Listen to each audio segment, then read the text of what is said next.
Eva Maioli and Gustavo Kuerten, the champions in Paris. A man who will be here, three-time champion, seeded number one player in the world, Pete Sampras. He goes for number 4. More on the men's side later. First, let's take a look at the women. During the past 15 years, 2 women have dominated the ladies' championship. Martina Navratilova, 7 titles in that span, but now in the broadcast booth. Steffi Graf also with 7 championships, but sidelined by that injury. The only former champion in the draw, Conchita Martinez, who hasn't reached a Grand Slam final since her victory here in '94. And so far this year, 2 first-time Grand Slam winners, each a teenager. So perhaps it's fitting that Wimbledon unveils a new court as the women's game is unveiling its future. Bud Collins has more on some ladies who are out to change the world.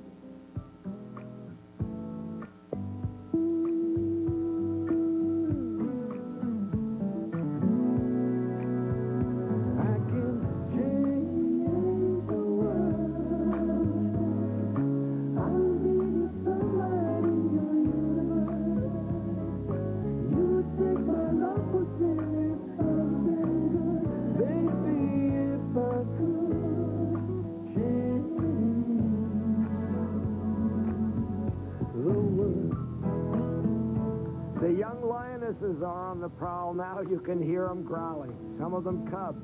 But the pride of the pride is Martina Hingis. At 16, the youngest number 1 in the world ever. The loudest growl, the sharpest teeth. And what a year. Her first major title, the Australian, unbeaten in 40 matches until the French final, but troubled by knee surgery. Is she ready again? It was perfect and didn't have any problems after Paris. And just felt like I could do almost everything. And I've been riding again and jumping. Oh, jumping? Jumping too, right. But Martina missed a hurdle at the French Open, overtaken at the wire by 19-year-old Eva Maioli, the Croatian sensation. When there was a Yugoslavia, she was called the next Monica Seles. But she says she's the right now Eva Maioli, and she expects a lot of herself. The ones who are, I don't know, ready for it, they're going to go up, and the ones who are not, they're just going to, stay in the middle. But I think we all have chance to be at the top. Is this cubby coming up? The Lolita with a lot of power. 16-year-old Anya Kournikova.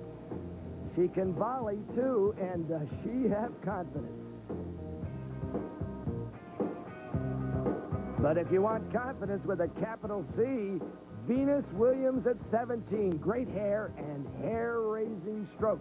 With her little sister Serena right behind. Is 6'2" Venus rising to dominate planet Earth in the year 2000? Who will be the top 3 in the next century? It would definitely be myself and my sister Serena, and then number 3 would have to be decided among everyone else. But what does number 1 Hingis think about it? Can you stand aside from this tournament and pick a winner? Let's not think about you.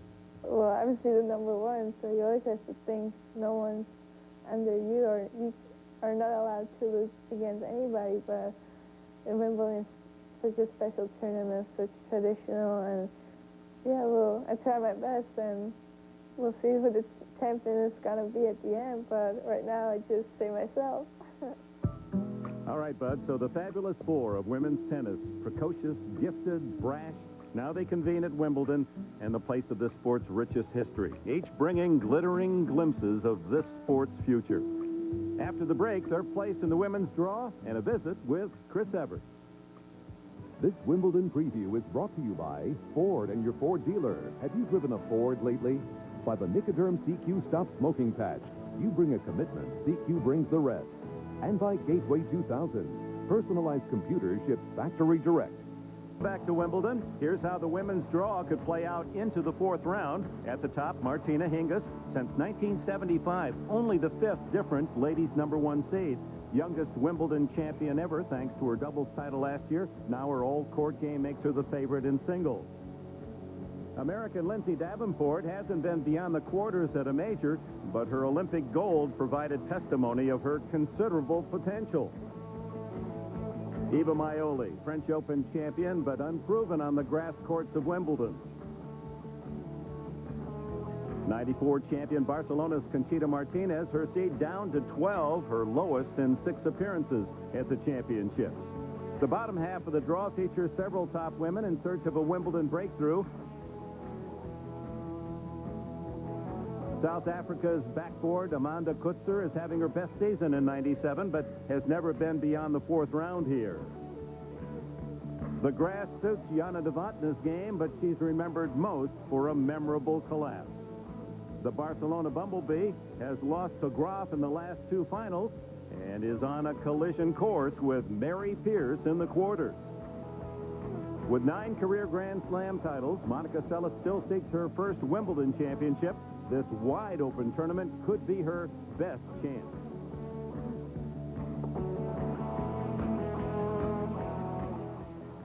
Joining us now from her home in Florida, 3-time Wimbledon champion Chris Evert. And Chris, what's the latest on Graf's injury? Well, Dick, this is certainly a shock to the tennis world. I mean, I know I picked her to win Wimbledon. She's the overwhelming favorite. She won it 7 out of the 9 last year. She really dominated on the grass, so it's really a disappointment, I think, for her. How do you think Graf's absence will impact this championship? Well, Dick, this field is completely open now. I'd have to pick Martina Hingis, surprise, you know, as the pick. And she won the doubles last year, the women's doubles, so she certainly knows how to play on grass. And it'll be a showcase to show the variety that we've talked so much about, the finesse versus the power. She's got it all. Jana Novotna. Now, if you remember, 4 or 5 years ago, she should have won Wimbledon. She was upset in 2 breaks against Steffi Graf and choked. So if she can hold her nerve, she can do some real damage. And you're going to see some of the Americans. What about Lindsay Davenport, Mary Jo Fernandez? Maybe it's their turn now, because they've certainly reached the semis and the finals of Grand Slam events. Davenport won the gold medal at the Olympics, so they know how to win also. Thanks, Chris. Just ahead, a special look at the men and their power game. Nowhere more dominating than here at Wimbledon. Washington and Todd Martin. An intriguing first-round matchup pits 91 champion Michael Stieck playing his final Wimbledon against American Jim Courier. And 10 years after his memorable victory, Pat Cash is in the main draw. So surely there'll be cash bet on cash. And that's it from the All England Club, where tomorrow the most famous sports night in tennis begins. Join us again next Saturday, the first of 9 straight days of coverage, nearly 35 hours from Wimbledon. Up next on NBC, beach volleyball, the Miller Lite Open, headlined by Olympic champions Cart Karai and Kent Steffens. For Chris Evert, John McEnroe, and Bud Collins, I'm Dick Enberg. Till next Saturday, cheers from Wimbledon.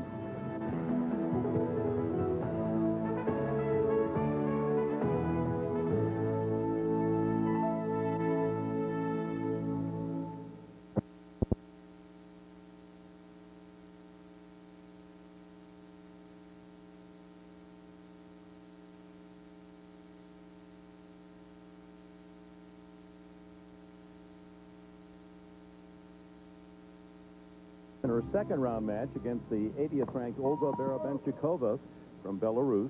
She's only 17. Hingis at 16 won the opening set 6-2 and leads 5-2 here in the second. And a double full her third. Well, Martina looking so much more comfortable today than her first-round match against Ann Kramer. She really struggled. She won 6-4, 6-4, but she looked rusty. She's only had half an hour warm-up or practice before coming into Wimbledon. That's pretty poor preparation.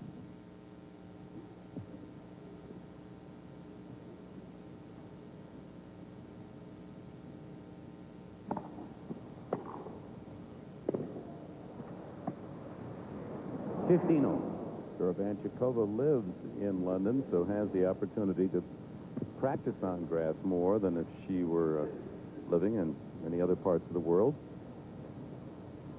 Hingis only beaten once all this year. That was in the French final to Eva Maioli.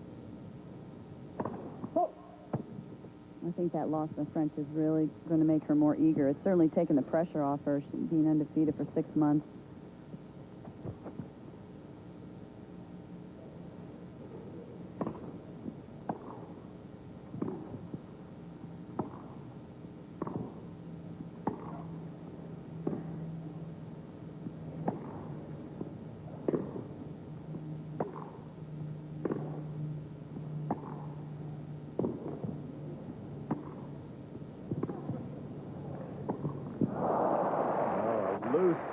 volley there from Hingis.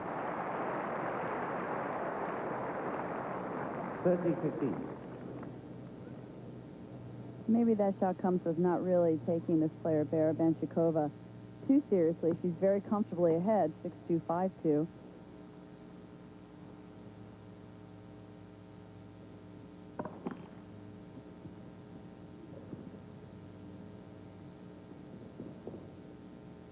So far, a matchup of teenagers here at Wimbledon on this Saturday.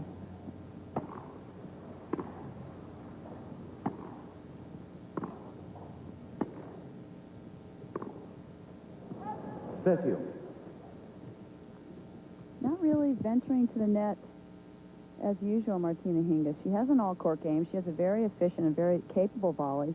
She still prefers to hang back at the baseline and just drill those groundies. I'm sure when she really gets into the tournament, gets a little more confidence on the grass, she will be coming in more.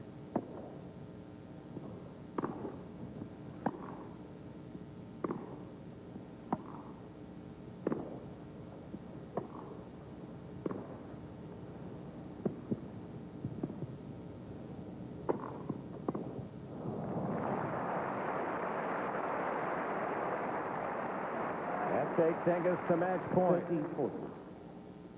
She won here 3 years ago as a junior, the youngest ever junior champion at 13. She's just fill in youngest ever and fill in the blanks for Martina Hingis. Youngest ever #1, youngest ever Wimbledon doubles champion. Last year with Helena Sokova.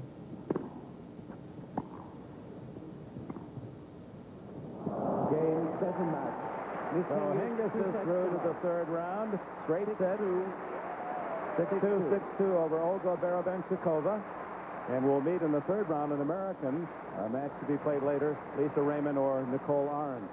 Mother satisfied with what was a relatively easy win for Martina Hingis. She's now 38-1 on the year. She advances, and we go on to Greg Gumbel. All right, Dick, thank you. Hingis is one of 2 teenagers who have captured the first 2 Grand Slam titles of 1997. At 16, she became the youngest Grand Slam champion this century when she won the Australian Open. And 19-year-old Iva Majoli of Croatia defeated Hingis in the French Open final.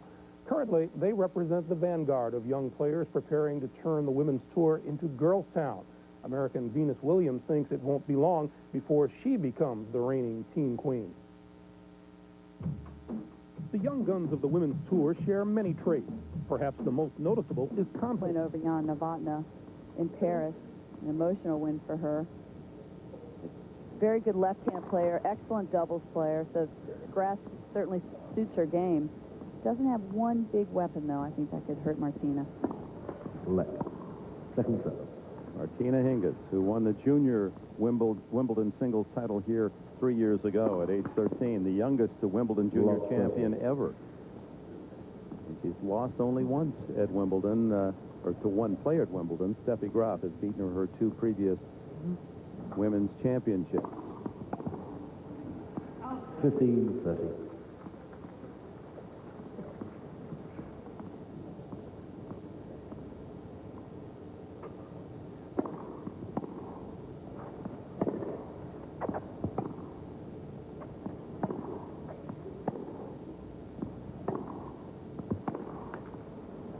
She's certainly looking better with each match. You know, that first round match, she really looked a little lethargic, a little slow.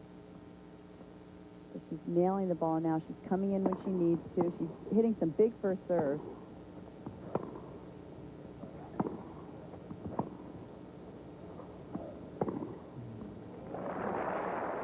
Well, the first set point for Martina Hingis. 20-30. Against Arndt, an 8-time All-America at the University of Florida in singles and doubles. Arndt ranked 53rd in the world. Game. And at 6-1, the #1 player in the world, 16-year-old Martina Hingis, has the opening set against Nicole Arendt. Will return to center court. Monica Seles and Christina Brandy after we pause for these words.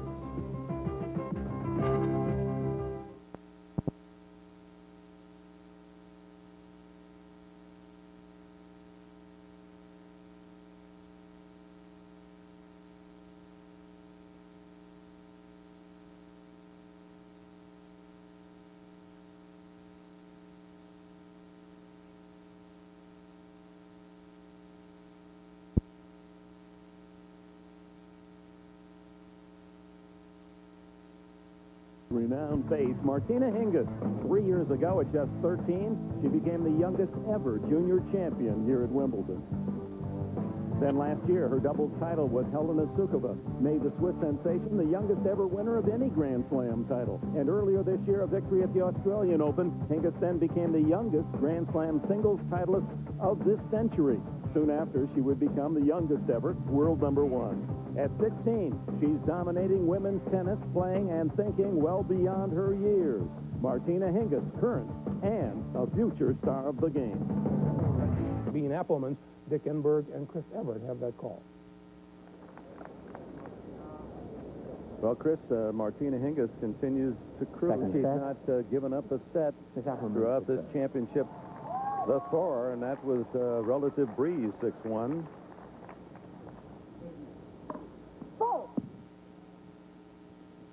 Sabine Appelman's a left-handed player, one of the rare lefties you're going to see on the tour.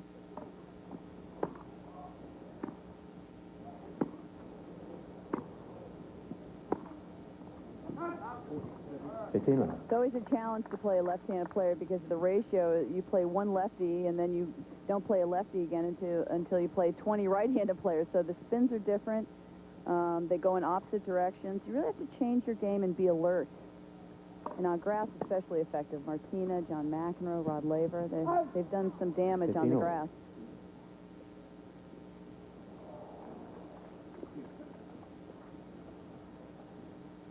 Appelmans is 25 years of age, currently ranked 19th in the world.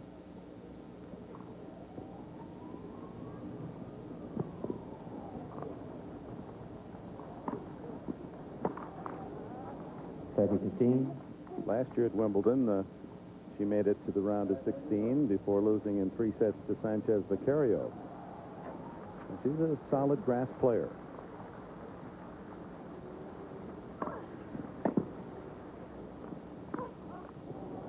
It's interesting because the Europeans, I feel, have better all-court games. They're more versatile than the American players, and I think one of the reasons is they're better athletes. They do other sports. You know, it's a way of life over here.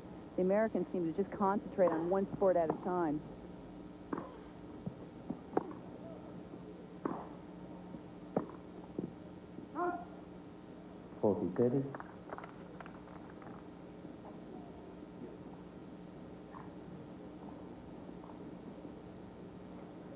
Good record going this year, 28-13 for Appelmans, so she's lifted her ranking to 19th. Born and raised in Belgium.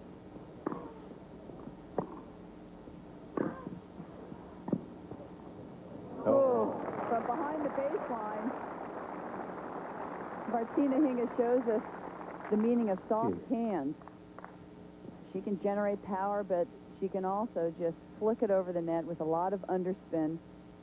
She wasn't in the greatest position, but she pulled it off.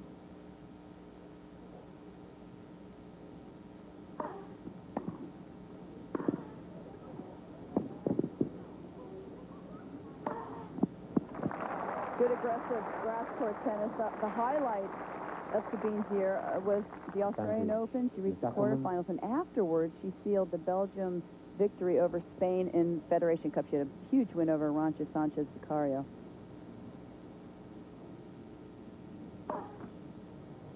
At last point, a sensational defensive lob by Hingis, but was well off the court.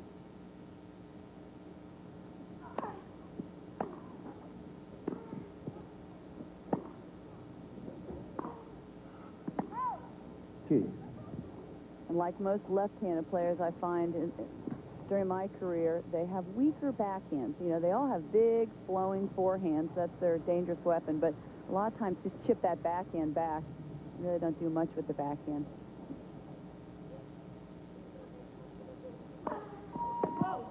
Martina Navratilova had the big forehand. She had that dangerous slice approach off her backhand. Exactly. Very effective for the grass. Not as effective on any other surface, but stays low on the grass. Third game point for Sabine Appelmans to open this second set.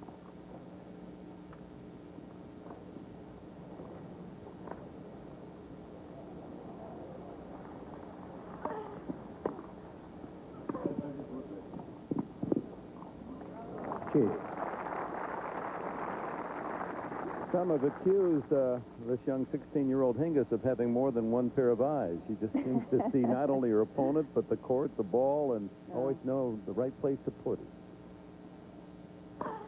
She has the uncanny ability to, I think, see ahead, look ahead 2 or 3 shots.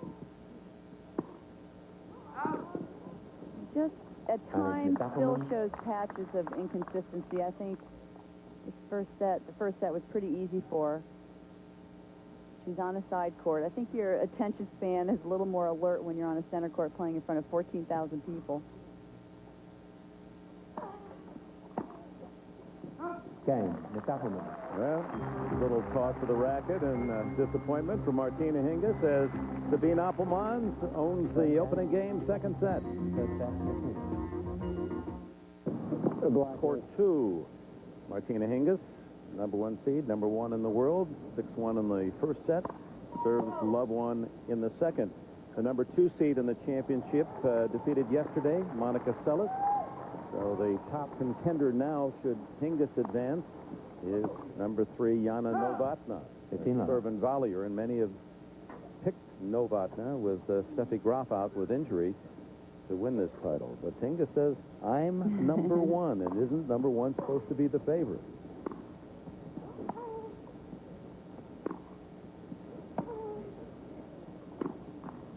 When does cockiness and confidence, where do you draw the line? Do you think that some think she's a little too cocky? I find her rather warmly confident. I had a talk with her in Paris, and because I wanted to see for myself, because the quotes I was reading, I really didn't feel were that flattering. But when I talked to her, I came away feeling great. A lot of it gets lost in translation, too, when you speak another language as your first language. And she is very confident, but she didn't lose a match for 6 months. You can't argue with that.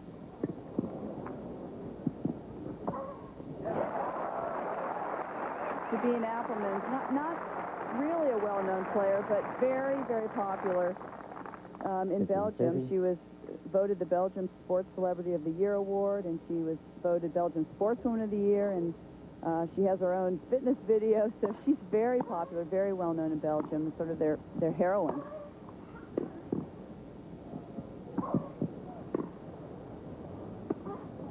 Too good. The lob. She's actually right-handed, but chose left-handed. She played at a group at a tennis camp in order to be in the same group with her right-handed friends. She faked it, and she started playing left-handed tennis, but her handwriting and everything is right-handed. And she used that left hand effectively to earn a break point. 30-40. Ooh, Martina Hingis actually chose the right spot. It just tripped a little bit there.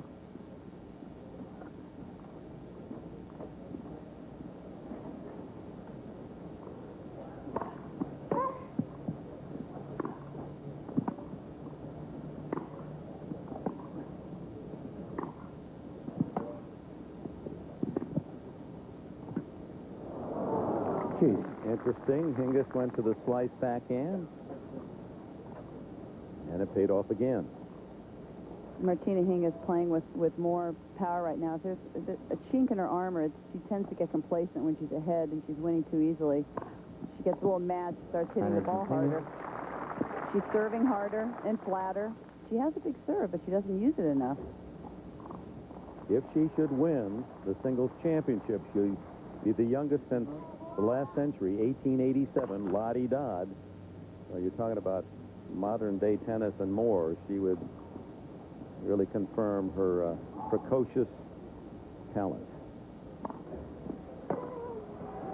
And I think she's more eager this tournament than the French. I think that loss really got to her a little bit. I mean, it took the pressure off for Wimbledon. I mean, if anything, it might be a blessing in disguise for Wimbledon because she's more fired up than ever this tournament.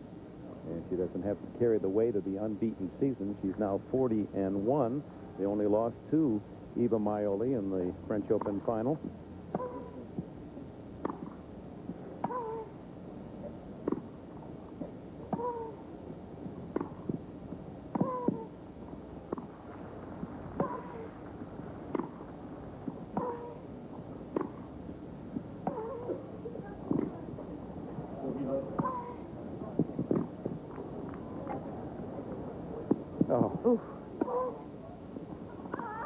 Well,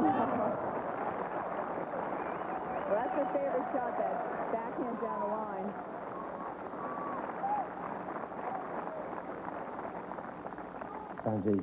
But if you listen to the sounds of the ball being struck and the grunts and groans at Appelman, sounds like she's on the rack and hardly a peep from Hingis at the other end.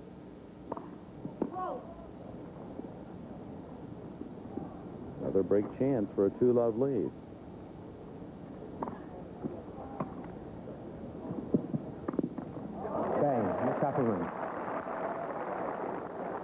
Yeah, a little petulant there.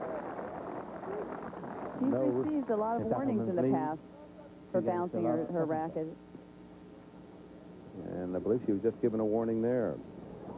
We invite you to follow Wimbledon online at NBCSports.com. But Collins reviews the action to date. Analysis of the men's draw by Tennis Magazine and the complete IBM scoreboard. It's all at NBCSports.com. So Martina Hingis finds herself down 2-love as Appelman serves.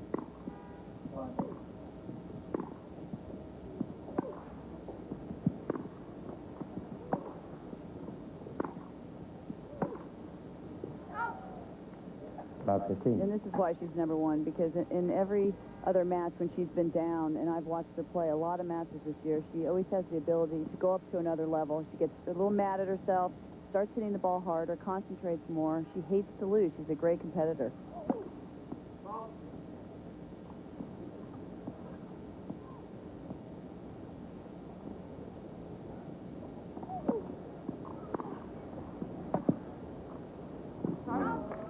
Loose backhand there. Of course, the other side of the coin is Sabine Appelman, having this lead of 2-love, has to believe in herself and believe that she's capable of beating Martina Hingis and keep her level of play up.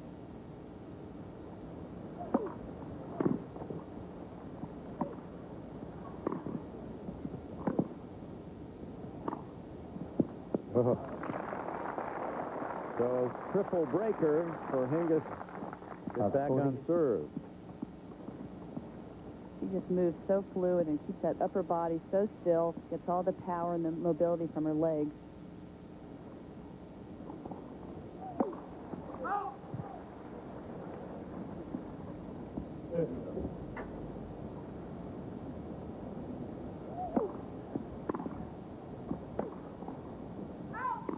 So the number 1 seed wastes no time in breaking back. Martina Hingis by a set on serve in the second. Berg and Chris Evert. Any seats for the moment. Martina Hingis wasting no time and getting herself back on course after losing her serve in the second game, broke at love. Flat sitter. Hingis, I guess it's the definition of potential when a powerhouse agency like IMG signs you on your 11th birthday to a 7-year contract.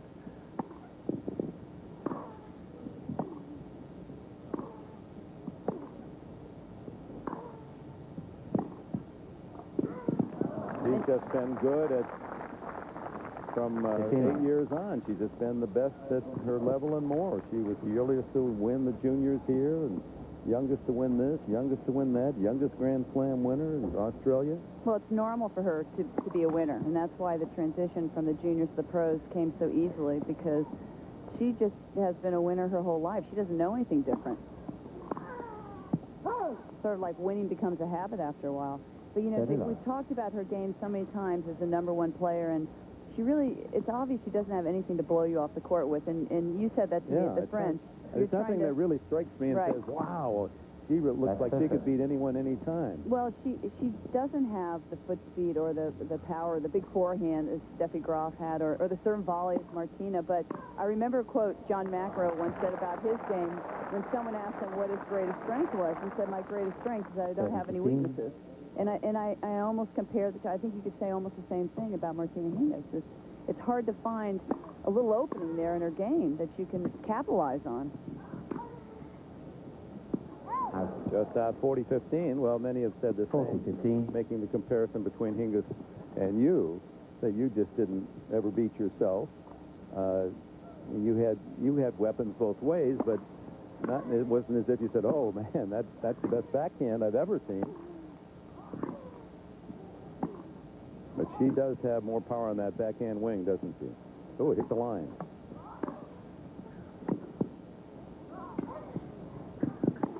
Oh, that's what happens when you try a one-handed backhand. That was a sarcastic double and a potential triple. One hop the wall. I've never seen her hit a shot like this. She just wanted to end the point somehow, I guess. Or show us that she has yet another shot. I don't know. Warning track power.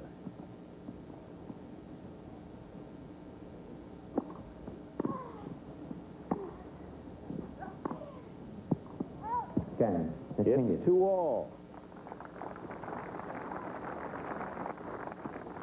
2 games all. Second set. Her strengths also are so intangible. I mean, she's so smart out there. She can size up an opponent in the warm-up. She knows right away what to do, what the weaknesses are, what the strengths are. She has great court sense. You never feel like she's being moved around the court. She's always moving you around. And that's anticipation, too.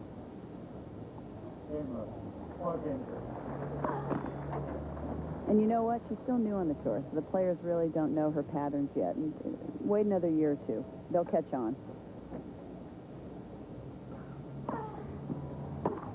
Yeah, it's like that rookie phenom in baseball, his first year in the majors, and he goes around the league the first time, and he's hitting 380, and then the second time around, all of a sudden, he sees different pitches, and he's a different ball player.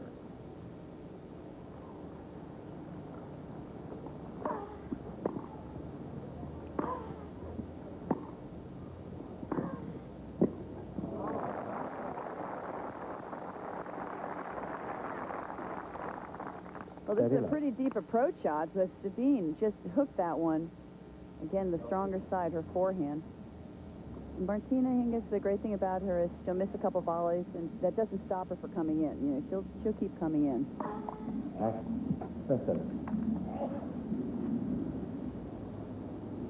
Little more than you came to the net at 16, huh? You don't have to rub it in.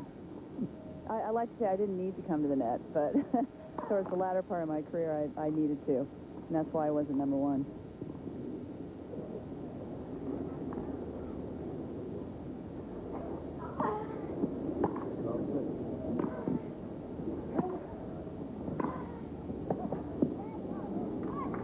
Nope.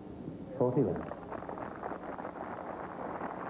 That's what I think the beauty of this new generation is. Martina Hingis and Venus Williams and Anna Kournikova is at such a young age they have an all-court game, and they're still raw in certain areas, but they can do it all. And they're, like you said, they're so confident. They all feel that they should be number one. That somebody should tell them there's only one spot there.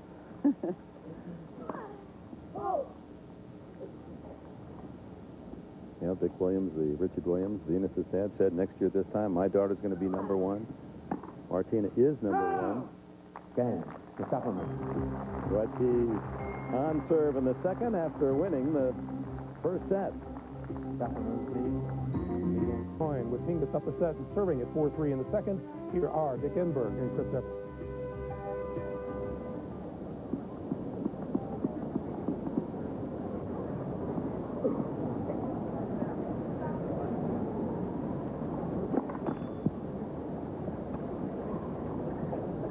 Oh, Martina Hingis, 2 games away from the round of 8.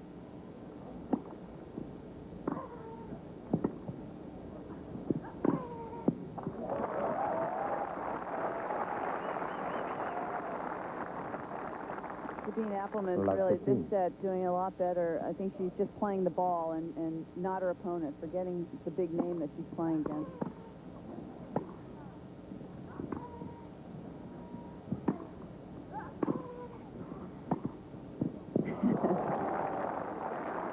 When I look at Martina Hingis, I like to look at her upper body. You know, she keeps her so erect. That's why she said that she started the horseback ride, to keep that posture, that good posture, and it keeps her upper body still. You never see her thrusting or, throwing herself at a ball. You never see her off balance or lunging. She does have that wonderful straight back, doesn't she? Wonderful. And it helps her mobility around the court.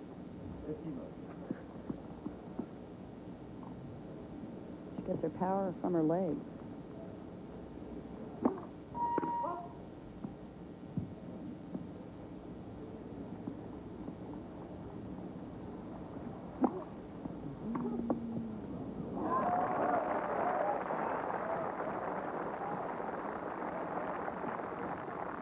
Steady roll. Element of surprise. Sabine really hasn't been hitting any drop shots, and it totally threw her off.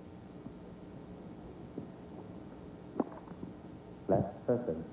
You could hear that ball just clip the top of the net in that high pitch beep that signals to the chair umpire, the let. There is no net judge here at Wimbledon.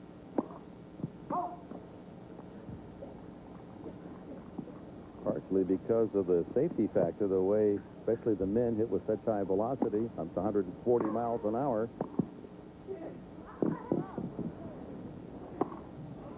Ooh. Did catch the line. A free swing volley. Very often baseliners who don't have a classic volley, they just go up there and they swing at it like it's a ground stroke. They take it out of the air. Point from 5-3.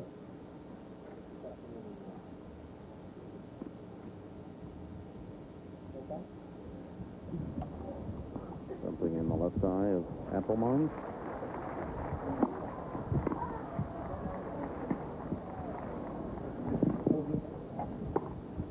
Okay.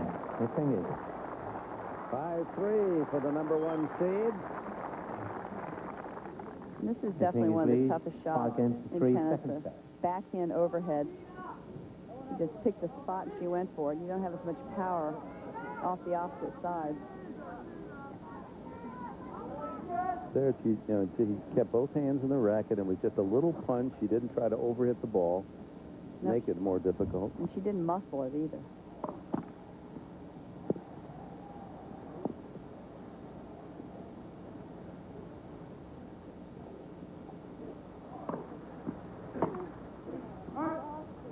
And that forehand is the side that will go. Going close. Thank you. A little nervous, a little tight. She can get a little wild with that forehand. She can spray some balls.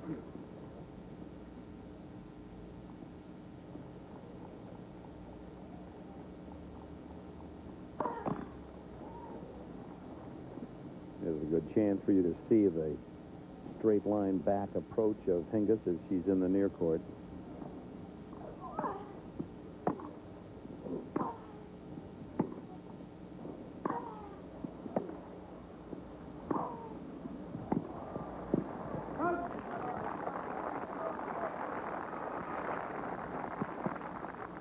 Steady low.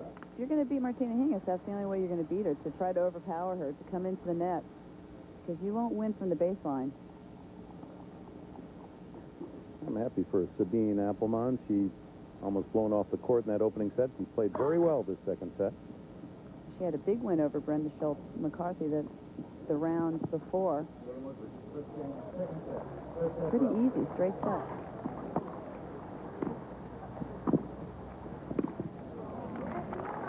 Good playing. You don't see many of the women coming in off of the second serve. It was a good return.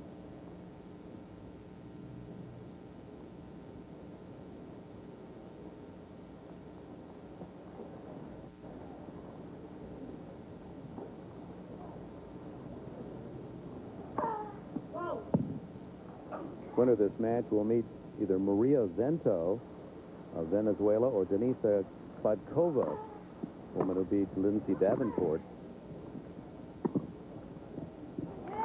That was a big disappointment. Lindsay Davenport, the American player, to lose. She was sort of the dark horse of this tournament. She gets the feeling with her power that one of these days she's going to have a big Wimbledon. She hit such a heavy ball, and she won the Olympics. She has the confidence of beating the best players in the world, but she does have a back injury.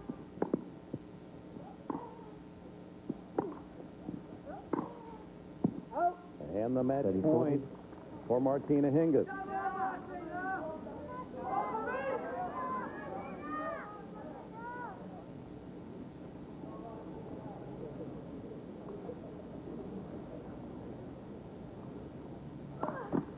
Well, Hingis and her two other Wimbledons had a pretty tough opponent. Once in the first round, once in the fourth. Steffi Graf. Graf isn't here this year. Hingis is, and she is through 2 sets to the below. quarterfinals. 6-1, 6-3. Still, she has not come close to surrendering a set. 6-1, 6-3. The number one player in the world is through to the round of... Put it Hingis, however, quickly to the net for the win. And the Dean Witter shot of the day. Hi, once again, everyone. Greg Gumbel back at our Wimbledon studio. Hingis 6-1, 6-3 over Sabine Appelman. Hingis has won all 8 sets in 4 matches, losing just 16 games so far in the tournament. Yayuk Basuki, the 26th, at 11:35 Eastern for Wimbledon's late night for highlights and commentary on today's play. But for now, for Dick Enberg, John McEnroe, Chris Everett, and Bud Collins, I'm Greg Gumbel. Thank you for joining us.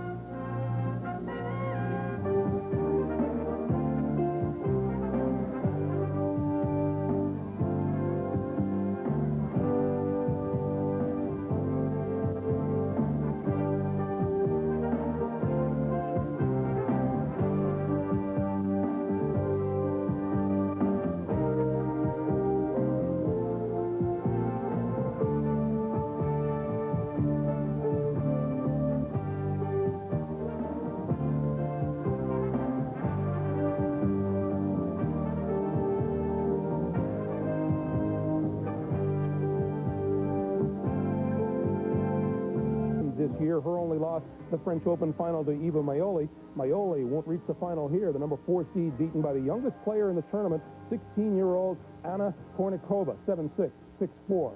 Number 3, Jana Novotna, easily over the same player she was 4 weeks ago. I mean, she lost at the French Open 6-1, 6-3, playing very defensively, 6 feet behind the baseline, looking scared most of the time. Well, she's had 8 matches now where she's won, counting Eastbourne, the tournament warm-up coming into Wimbledon.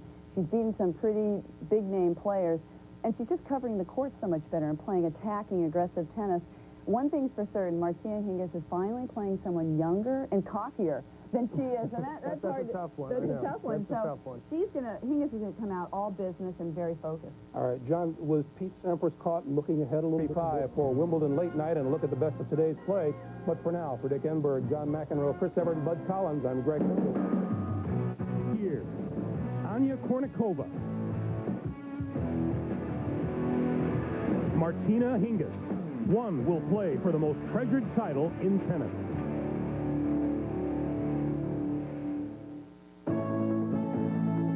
Pub night in London as finals day had world number 1 Martina Hingis in action against Denisa Kladkova. Kladkova, 2 years older than the Swiss Miss, but Hingis's game clearly more developed.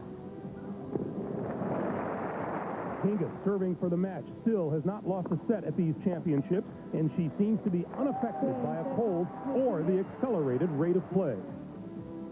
We couldn't play that many matches first week. I mean, there were like 3 days of tennis, and I mean, for me, it's like a normal tournament where you have to play day by day. Anya Kournikova has also been busy, her last 3 matches having gone 3 sets. Today's opponent, French Open champion Eva Maioli. The first set was tight, but Kournikova controlled the pace with powerful ground strokes. The 16-year-old Russian took the opening set in a tiebreak. More of the same on match point, and though she's the youngest player in the tournament, Kournikova is not surprised to be in the semis. I prepared very hard for this tournament. I really, wanted to do well because I like this tournament very much and the surface, and really enjoying being here. It's my first Wimbledon, so I wanted to make a good impression here. Jana Novotna with an easy win over Indonesia's Anya Kournikova. Do we see a bit of a rivalry forming already between these two, Chris? I think fireworks will be brewing during this match. I mean, there's no love lost between these 2 players. I don't think Martina Hingis is crazy about the label of glamour girl, the new glamour girl of tennis that Anya Kournikova has. I don't think Anya Kournikova is crazy about the fact that Martina Hingis is also 16 and number 1 in the world. So I think there's a little bit of feeling there. But both of them are great players. They play the whole court very well. They move well. But I think the underlying, the last result will be experience. I think Martina Hingis still has that. And in the other semi, Novotna against Sanchez Vicario. Jana Novotna, sentimental favorite? To me, and I think to John, too, I mean, I personally think of, when I think of Jana Novotna, I have that image in my mind of her breaking down in tears with the Duchess, after that 93 loss to Steffi Graf. That was the year she really should have won it. It's just unfortunate. Championships, a 16-year-old will play for the ladies' title. Martina Hingis and Anya Kournikova meet in tomorrow's semifinals. Here's Bud Collins with his take on the teen queens of tennis. Tomorrow's semifinal, perhaps a children's bedtime story, a literary classic involving 16-year-olds. The Heidi of the half volley, Martina Hingis of Switzerland. Perhaps she milks the goat in the Alps between tournaments. And then the hot Russian, the Lolita of tennis, Anya Kournikova. The photographers run after her. Anna runs around with a hockey player, Sergei Fedorov. He won the Stanley Cup for Detroit. Can she win the Wimbledon women's platter? Could the champion come out of this match? Tune in tomorrow and see. Thanks again, Bud. Anya Kournikova and Martina Hingis tomorrow in the women's semifinals. And the match we've all been waiting for, three-time champion Boris Becker, three-time champion Pete Sampras. Only one will have a chance for number 4 after tomorrow's men's quarterfinals. 4 hours of coverage on NBC begins at 1 p.m. Eastern, noon Pacific. Next on Center Court, Jay Leno. I'm Greg Gumbel. Good night, everyone. Eastern, 11 a.m. Pacific. Plus, nightly updates at 11:35 p.m. Eastern and Pacific, all concluding with breakfast at Wimbledon. Saturday and Sunday at 9 a.m. Eastern, 6 Pacific. Wimbledon on America's Sports.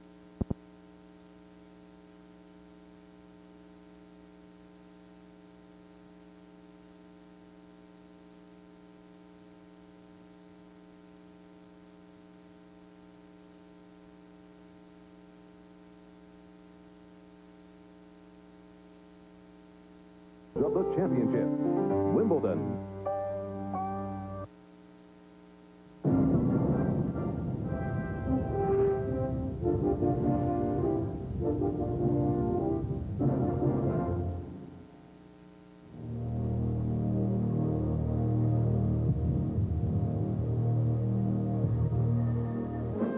A pair of 16-year-olds are a single step away from the Wimbledon final.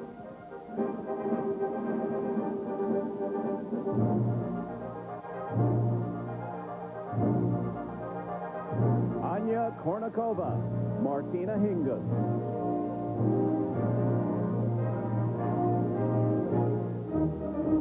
Pete Sampras has won here 3 times.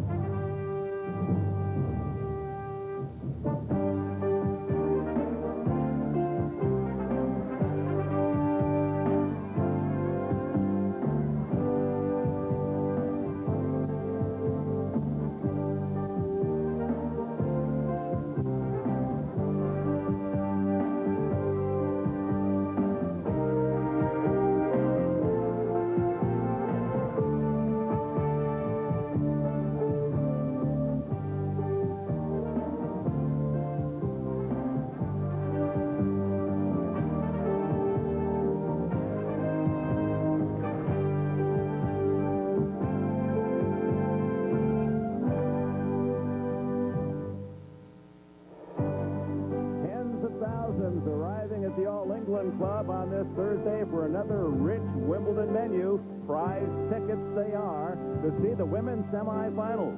And to make this tennis picnic even richer, how about a men's battle? Becker and Sampras, former champions. Novotna, the veteran players. And we're currently seeing the 2 young names that'll be the future of women's tennis, Chris Everts, Anya Kournikova and Martina Hingis, just 16, the 2 youngest players in the entire draw here in the semifinals. Well, and Anya Kournikova, she showed us such poise, really, and determination and talent here. I mean, she's not a pretender anymore. I mean, she's here to stay, unlike, say, a Venus Williams, who really hasn't shown us that yet. However, I still think Martina Hingis is the big match player. You know, she's been in the finals more. I think experience will definitely play a factor here. But they're having a slugfest out here. I mean, the grass is chewed up, and they're still having 10, 12-point, rallies in the points. So they're both playing some really good tennis. But in the end, Martina Hingis is really still the more mature player, and experience will take a role. Well, she showed that in the first set as Kournikova broken 4 consecutive times. Hingis lost her serve the first 3 times, then settled into a 6-3 win first set, and she has broken Kournikova to start the second set. So it's Hingis serving up a set, up a break.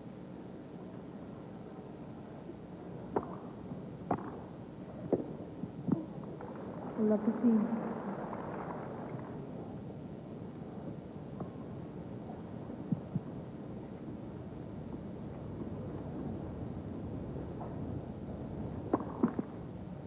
Hingis was the junior #1 in the world in 1994. She turned professional. Kournikova, the #1 junior in the world in 1995. Now, quickly, they have matured into top players on the professional tour.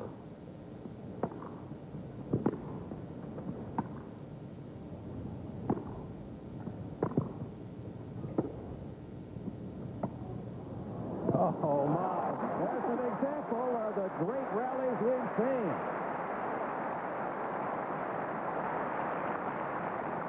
And Anya's game is much more dangerous on the grass courts because she can create more shots.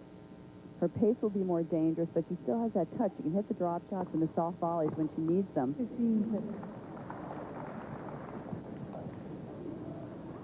Unhappy with missing that return. The first 6 games of the match went to the returner. And Kournikova yet to hold her serve. As Hingis has built a lead, but this young woman is very dangerous. Good.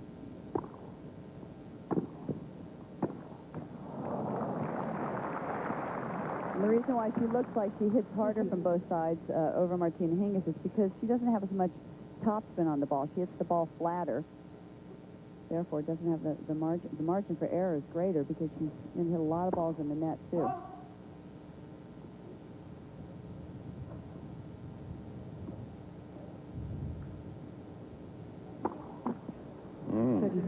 For Hingis, a rare double fault, her first of the match, and a break point, Kournikova.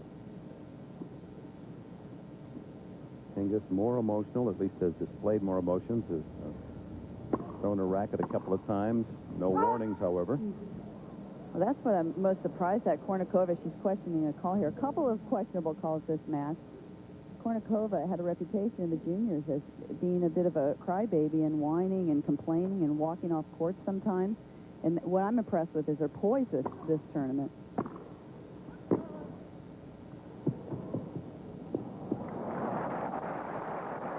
Delightful stuff.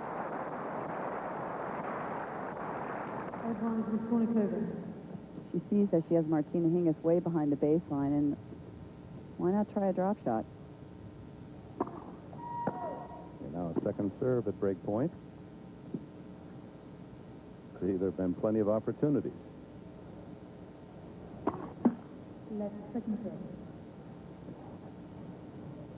Hingis, 8.5 months older than Kournikova, who just turned 16 a month ago after the French. Her opponent will be 17 in October.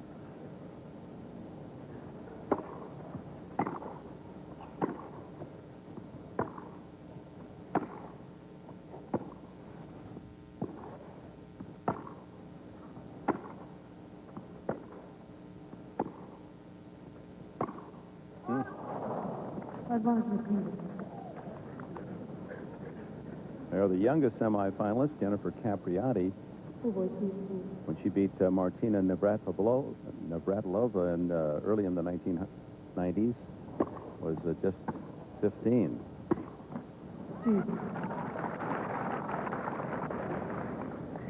And you saw Chris Everett's name on the bottom of that list. Boy, 17 seems old. 17 and a half.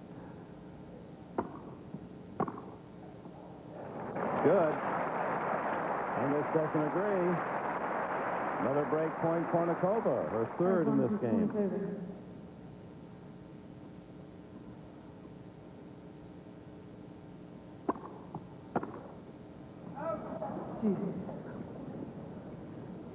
A little intense out here. They do have a rivalry. They played a lot in the juniors.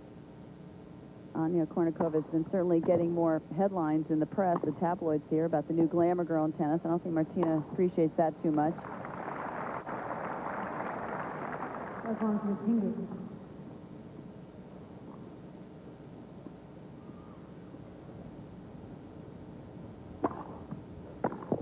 So the longest game of the match ends with Hingis holding 2-love.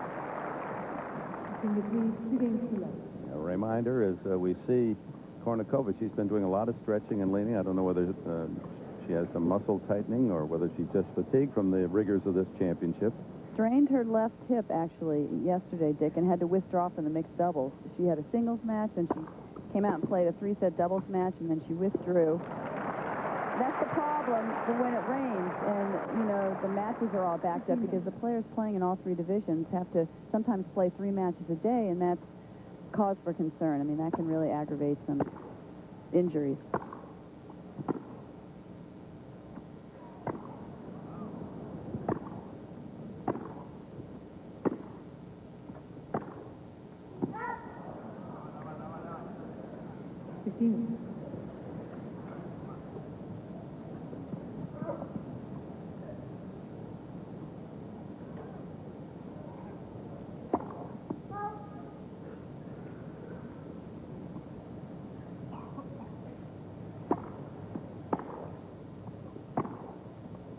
Oh, my. She has such power. Her racket speed in that little range of about 1 foot before she delivers the ball is enormous. Well, and that forehand is so flat, and when it's on, she hits the ball so hard and makes a lot of winners, but she hasn't really won a lot of matches because of that forehand, because she tends to spray it, too. She's a little off timing. And she throws in a double fault to 30-all. That's her 4th.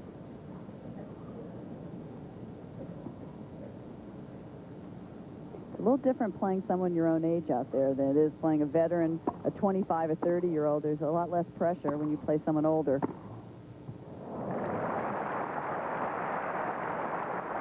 And another break point as Anya Kournikova still seeking to hold her first service game, broken 5 consecutive times.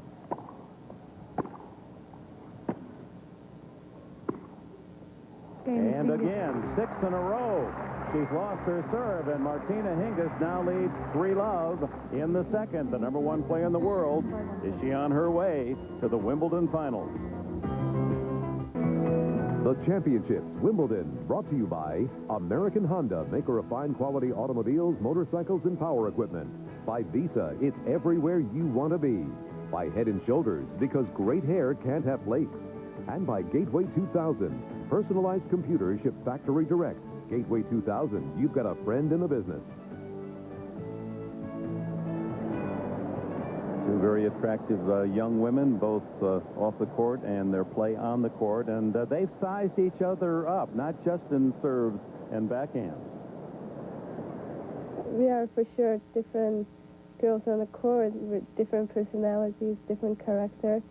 So she's one of the best-looking girls on the pool for sure. She's got a very good body, so I would say the guys, they like her. So we'll see who the public will be cheering. Well, I think, you know, we're playing a ladies' sport. It's a women's tennis, so I think it should be, we should look like ladies out there, and then, you know, I think it will be good for the game to just have to, you know, look good on the court. Well, amen. Well, she's right. I mean, it's good to have some young blood, especially Steffi Graf is out. Who knows? Maybe for the year she's had knee surgery.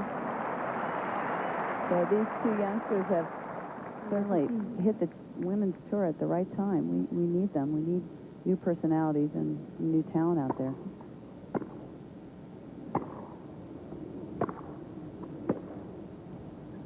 And you can just see with their personalities, while they're in control somewhat here at Center Court Wimbledon, as their future develops. There's going to be some thunder and lightning between these two. And Venus Williams. She's in the mix there, too. We've talked about how she expects to become #1 in the year 2000, along with her sister Serena. So they're not lacking in confidence, that's for sure. Second serve at love 30. 15. They've met once professionally, and you saw that here in NBC, the French Open, 3rd round, and Hingis won 6-1, 6-3. They met twice as juniors, once here at Wimbledon, and Hingis won that in straight sets, and also in the U.S. Open Juniors, it was Hingis winning easily, love and love.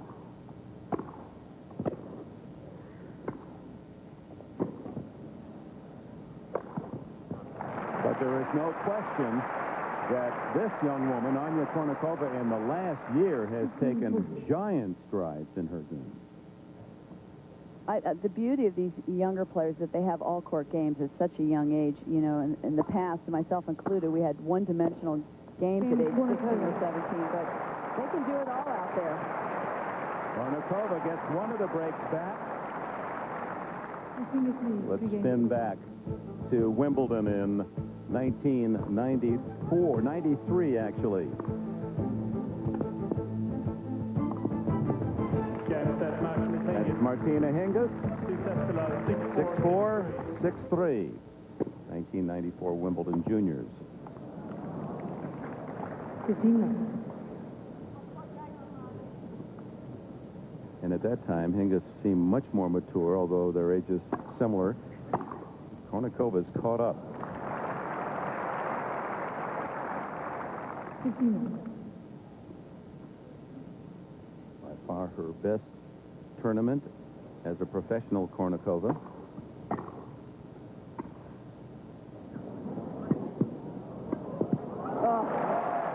Was the first semifinal that she's ever reached, even on the Pro WTA Tour. So what a great tournament to pick for your first semifinal, Wimbledon. Showing good hands there. Now she has a 40-15 service game. Can she finally hold after being broken 6 consecutive times?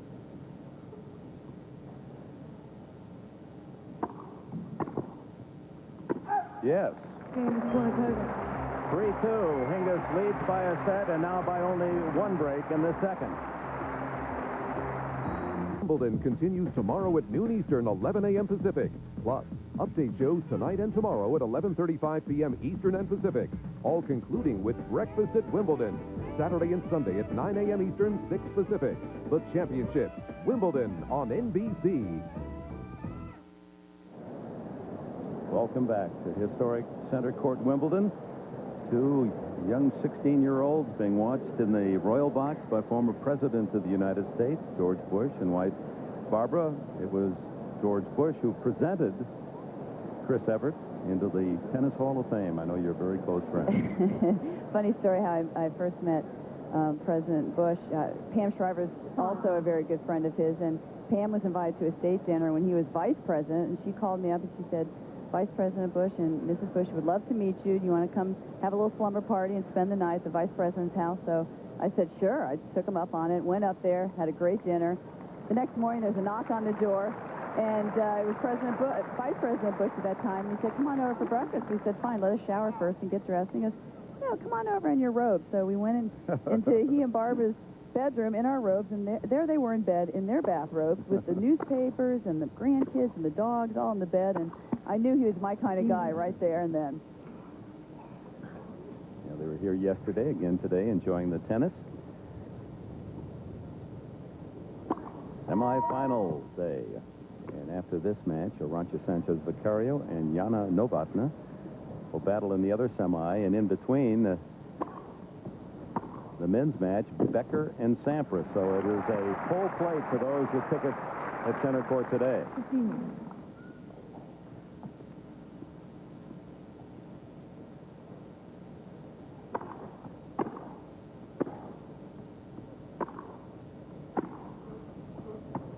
Nope.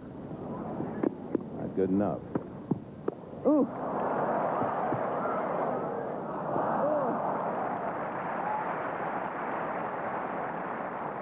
We know Anya Kournikova is no stranger to coming from behind matches. That second round against Barbara Rittner, she was down 3 match points, pulled it out in 3 sets, and she beat Anka Huber, Sakova, and other 3-set matches. So she's used to being in this position. She almost relishes it to be down, and it's more of a challenge for her to come back.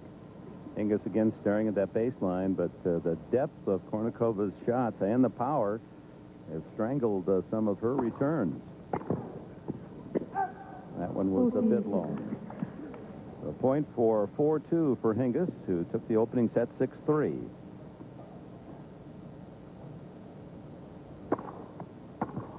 Game is Hingis.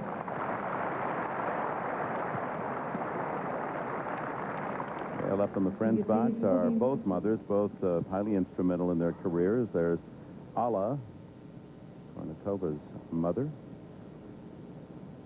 and coach, and Melanie Molitor, who is Very a bit emotional. bashful, a little bashful at the moment. Very emotional. After she lost the French, she left the players' box. I saw Martina looking around for her. I think she takes her daughter's losses harder than Martina does.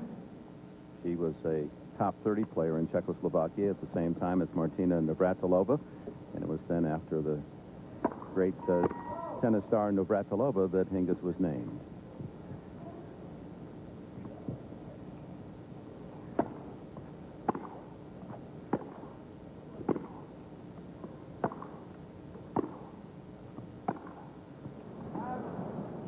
Anya came over to Nick Bollettieri's place when she was 11 years old and went to train with him, and he's still here. He's up there in the players' box. There he is, and he told me it's very hard to coach her because she is a shot maker, and she has to make split-second decisions and react very quickly, and it's hard to give advice to a player like that.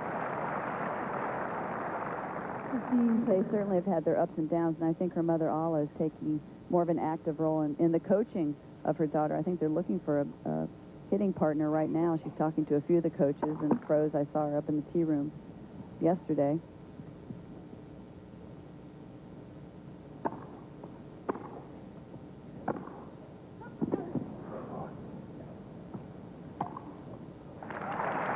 Now that was a mature play. She didn't overhit it. She waited for her opponent to clear the court and then placed it nicely. Well, that's what Nick said. I said, Nick, do you see a big difference in the last few weeks? And she said, Chrissy, she's just not hitting the ball. She's using her head. She's being smart. She knows how to construct a point right now. Oof. Well, she got away with a couple of successful drop shots on Hingis, but Martina has made her pay for it since. Martina just anticipates shots so well. She can see. She almost like has a third eye. Plenty of chances for each woman to break. And that was not a good drop shot. But Hingis gets away with it, breaks again, and leads 5-2. A game away from the Wimbledon finals. Generation. 17-year-old Venus Williams. So young, yet her game so developed. She already has one of the biggest serves in the women's game. But there's more to this self-proclaimed future number one. Here in her first Wimbledon, proof that court coverage and soft hands aren't lacking with this 6-footer from the LA project. Venus Williams, a future star of the game. Martina Hingis. She is the definition of precocious.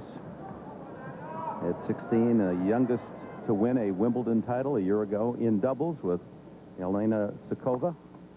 And starts in the match game with an ace, her first. And she's a great front runner. I mean, once she won that first set, 6-3, she steamrolled right now all over Anya Kournikova. And I think that loss in the French, I still maintain that really kept her sharp and more eager for this title. Well, there's one of those forehand rockets.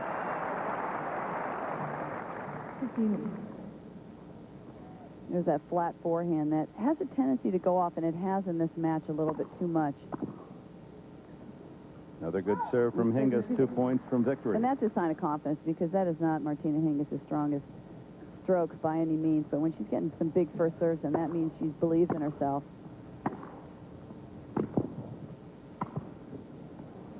Ooh, close call there.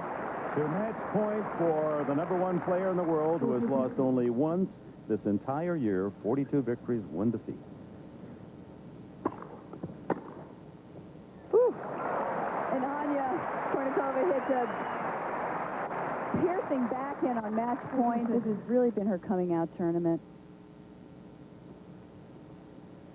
One wonders, what will it be like a year from now?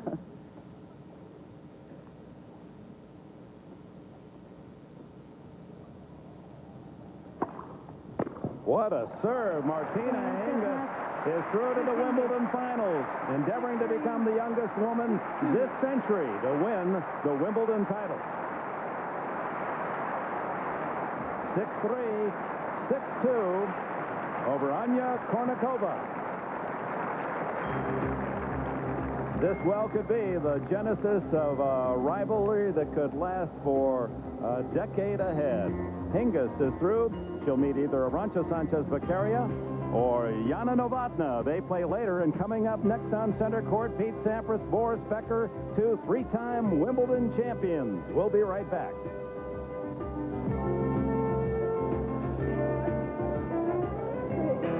The finalist in Paris lost to Maioli for that title, and now she will have an opportunity to win her first Wimbledon singles championship. Her mother, Melanie, cheering it on. Martina Hingis has advanced with a straight set victory over Anya Kournikova into the women's finals to meet Sanchez-Vicario or Novotna, who will play later on center court. As we welcome you back to center court and the men's quarterfinal. A new rivalry formed. The teen queens of tennis, full of talent and nerve, but only one can reign at the most famous fortnight. Hingis faces an opponent younger than she. Women's semifinals, Hingis and Anya Kournikova, each 16 years old. Hingis broke Kournikova 7 times today and showed their games are separated by more than their 9-month difference in age. Hingis, with a surprisingly easy victory, put talk of a lasting rivalry on hold. I don't think it's such a big rivalry. I mean, just everybody else is making a rivalry of it. I think somehow I've always been better, and I always beat her at the great tournaments, as I did this time again. Her next opponent was guaranteed to be a former Wimbledon bridesmaid. Yesterday, Novotna. Up next, Chris Evert and John McEnroe on the ladies' final and Becker's Wimbledon farewell. We expected the Sampras-Becker match to be better than it was. I think you expected Hingis against Kournikova to be better than it turned out to be. Both semifinals were disappointment. I mean, on paper, they should have produced better tennis and more excitement, but experience won out with Hingis, and Kournikova's run ran out. I mean, yesterday, her forehand... Hingis is 16 and a half, you know. Yeah, but Kournikova, you know, yeah, but she's had a lot more... No, she's played a full circuit. Kournikova can only play 13 tournaments. She's restricted. And Hingis has had, you know, she's had more experience in the big matches. She won the Australian Open. She got to the finals, the French. And so she has had more experience. And we mentioned it last night. Jana Novotna could be more than just a sentimental favorite at this stage. Yeah. She's crying as we speak. You know, I saw the Duchess up there, and I don't know if that's a good omen or a bad omen. She better get her shoulder ready. I still have to pick Hingis. All right. Novotna played great, though. She played a good match against Sanchez-Vicario. All right, we'll see you guys tomorrow. Martina Hingis goes for her second Grand Slam title of the year. And Sunday at 9 a.m. Eastern, the gentlemen's final. Wimbledon on America's sports leader, NBC. Tonight,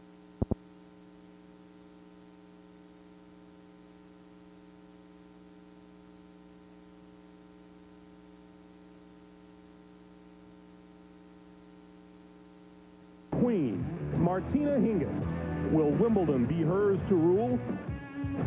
Jana Novotna let one chance for the coveted crown dissolve in a torrent of tears. Now, a chance for redemption.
and welcome to a special half-hour edition of Wimbledon Late Night.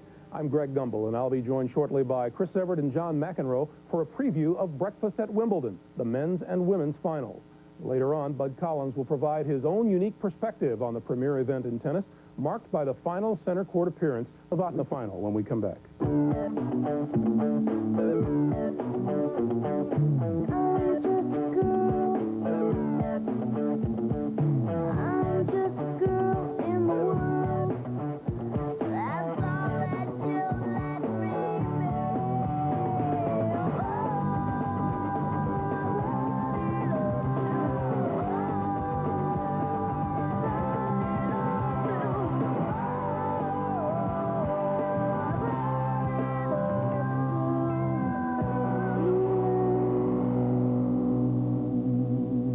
This may be Jana Novotna's best chance to remove the word unfulfilled from discussions of her career. Something old, something new. Jana Novotna has been here before. It only feels like Martina Hingis has. Hingis began this year by piling up superlatives. Her victory at the Australian Open made her the youngest Grand Slam champion this century. Soon, she would become the youngest player in history to earn the tour's #1 ranking. With a stroke as big as her strut, Hingis appeared unbeatable until an off-court injury prompted knee surgery. She recovered in time for the French Open. But at the final in Roland Garros, Eva Maioli handed Hingis her only loss in 44 matches this year. At Wimbledon, Hingis has played well beyond her years. 6 matches, 12 sets, all Hingis. In the final, a new challenge, handling the women's game's best serve and volley on its fastest surface. She's a very aggressive player. She must have liked Wimbledon a lot because that's just the ground she loves to play on. She's a serve and volley player, and will have to make a lot of passing shots in that final. Novotna's serve and volley game has carried her to a second appearance in Wimbledon's title game. Her last visit proved unforgettable for all the wrong reasons.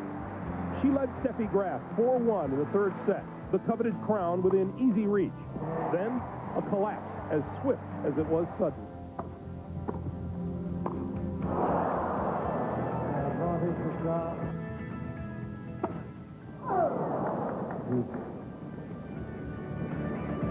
After Novotna dissolved on the court, she dissolved in tears on the shoulders of the Duchess of Kent. But she insists that match has had no lasting effect on her psyche. I don't think that I did anything wrong in that final in '93, and I was quite pleased with my performance there. And I think this is going to be a whole different story. So as I said, I'm just going to enjoy it, entertain the crowds, and hopefully play best tennis. Hingis has won 3 of their 5 meetings, but none have been close to this order of magnitude. Ladies final, Hingis versus Novotna, tomorrow. I'm joined once again by Chris Evert. Chris, you were a baseliner, as Martina Hingis is. What kind of game gave you the most trouble? What kind of game figures to test Martina Hingis the most? Well, it's funny because this matchup, Martina Hingis versus Jana Novotna, reminds me very much of when I played Martina Navratilova, who was the greatest Wimbledon champion. She won 9 titles. I don't think Jana is quite at that level. But I think what it's going to come down to really is Jana's first serve, because Martina Hingis loves the target. She loves it when you come into the net. She can go for that passing shot. Jana Novotna, if she doesn't get over 60% of her first serves in, she does not have a shot, because I don't think she's going to break Hingis' serve. So she really has to concentrate on that first serve, getting it in hard, deep, getting quickly up to the net. And as I've said so many times before, she's a 2-shot player. Those first 2 shots are the most crucial for her. We've said this so many times. Martina Hingis is only 16 years old. Have you seen her show any nervousness whatsoever? No, I've never seen her show any sign of nervousness. And I've watched her the last really 2 years. And I think what you have to remember is she's been a champion her whole life. I mean, she started winning tournaments when she was 5 years old. She started beating the 10-year-olds. She was junior champion in her country. She was world junior champion. She won here at Wimbledon a few years back. And now she's #1 in the women's, and it's been an easy transition. She doesn't know. It's routine for her. She doesn't know how to be #2 or #3. But what I have seen is complacency. You know, she has a tendency to get a little bit lazy. If she's winning too easily, she'll get a little sloppy, maybe get a little too adventurous, and she'll hit a few wild shots. But then she always comes back to the fold, you know, and that's what makes her a great player. Okay. Between Hingis and Novotna, who has the greater incentive out there tomorrow? I think they both have incentive coming from different directions. I think Martina Hingis, it really annoyed her that she lost the French. You know, she won Australia, she's been #1, but the last Grand Slam she lost, and she wants to redeem herself. She wants to prove that once again she's dominating women's tennis. Jana Novotna, however, I can relate a little bit better to her because she's 29 at the end of her career. At the end of my career, when I won the French Open, that meant the most to me. That meant more than any other Grand Slam. You know, because you're older, you have to work harder, you just have to go through many more obstacles and ups and downs. And so when you win, it's a much deeper and a much richer feeling. So they both have incentive. All right, pick a winner. Pick a winner. Is that a game? Go right ahead. I've picked Hingis this whole tournament, and I continue to do it. Slight edge. But I go back to that grass. Boy, the grass looks bad. I think definitely on paper it's very, very even, but I think Hingis' mental ability, she'll be able to pull it out. All right, Chris. Have a great weekend. Okay, thanks. Just ahead, Bud Collins on the 1997 edition of the Championships. During this fortnight, we will say hello to a new... Send the photographers into rapture. Boris was gone, walking out of Wimbledon, saying he wouldn't come back. That felt awful to those of us who knew him after 14 years. And finally, the question is, can a 16-year-old win a title in this century?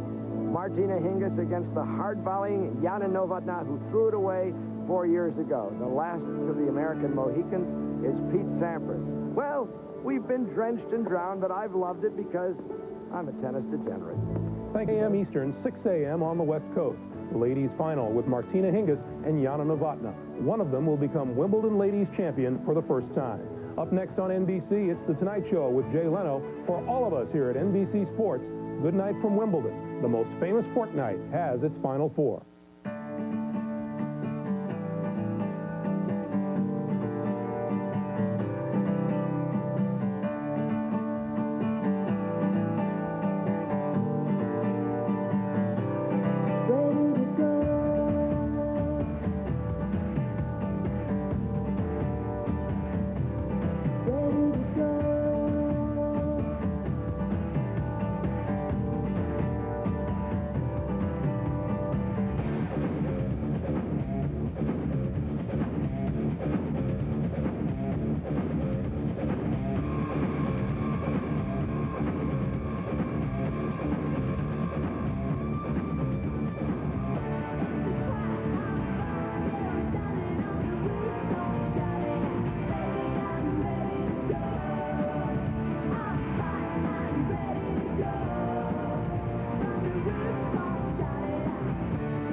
Second Grand Slam title of the year when she faces Jana Novotna in the ladies' final. Then Sunday.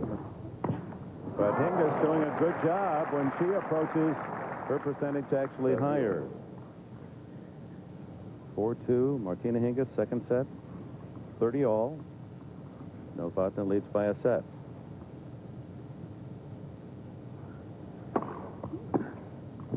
And one of the few easy points for Hingis.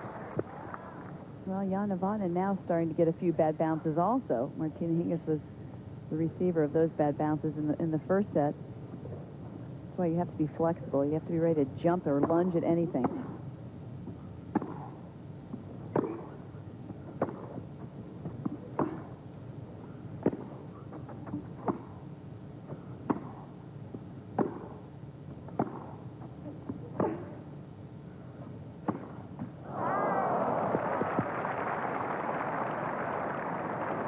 Well, Novotna on that point beating Hingis at her own game.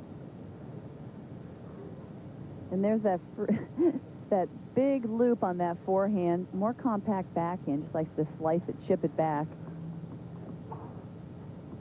An unforced error from Martina Hingis. No reason for her to miss that shot.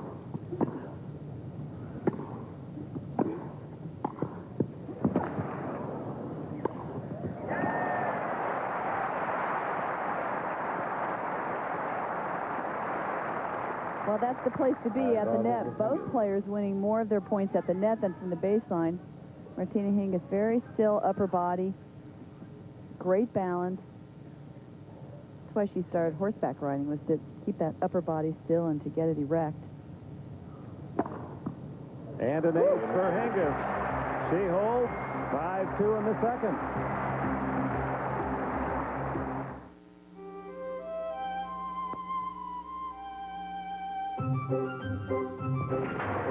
Well, Visa Gold bought you the clubs and the clothes and 3 rounds at breathtaking Pebble Beach. The one thing it couldn't buy you was a single decent shot. I quit! Finish without me. I can't. Those were my clubs. Fortunately, it had enough purchasing power for your next set of clubs. Graphite. Visa Gold, it's everywhere you want to be.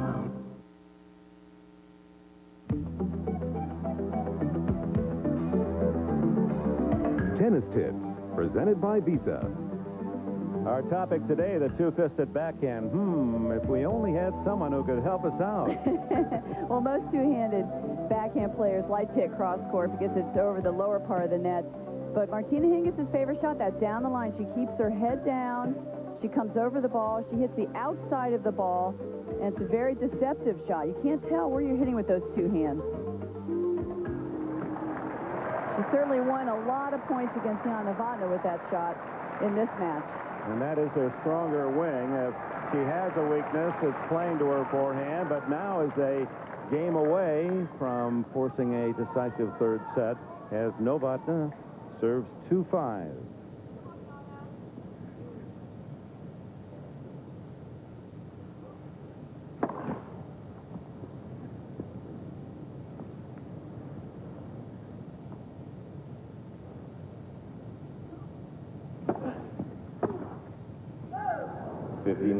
Jana Novotna has not done anything wrong this second set. She's not, the level of her play really hasn't gone down that much. It's just that Martina Hingis has switched gears.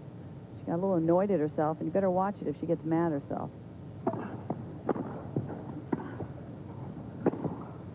Good job by Novotna. She slipped and still executed that volley.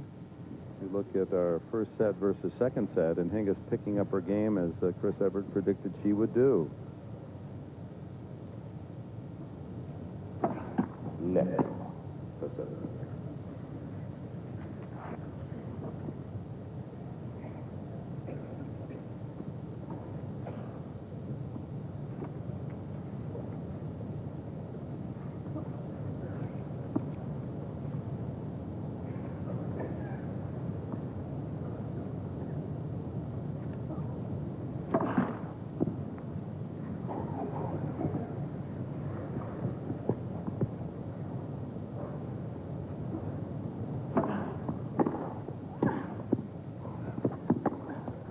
Good depth on that volley.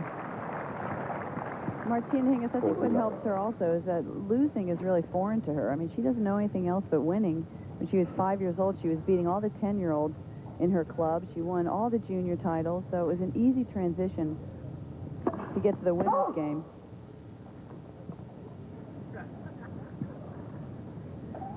In '94, she played her first pro match, defeated Patty Fendick, and her quote was, "I'm not that surprised. I've beaten better players." Well, the other players didn't like that too much.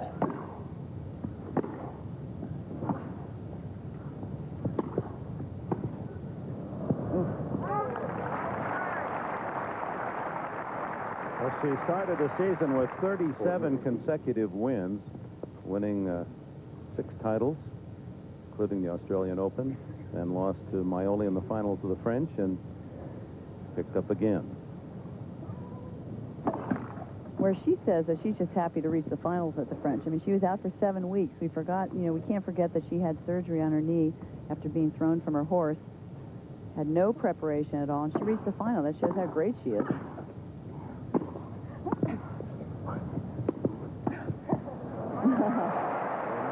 Novotna puts the pressure on Hingis, who now will serve for the second set. Rolex time of the match is 53 minutes. At a tournament steeped in tradition, the Rolex clock has graced center court for 20 years. 3:05 in the afternoon here at Wimbledon, in what to this point has been the nicest day of the entire fortnight. Temperature in the low 70s, sunny skies. A championship plagued the first week by rains. Thursday and Friday of the first week totally washed out. Only the second time in history back-to-back days, forcing a backlog of matches that included play in the middle Sunday for only the second time in history. And this second week has been delightful tennis. Sometimes when you're playing at Wimbledon, you feel like you're playing two different tournaments, you know, because when the conditions are wet, the court's slower, the bounces are lower. The bounces are faster today, I find, with the harder court. 15 love.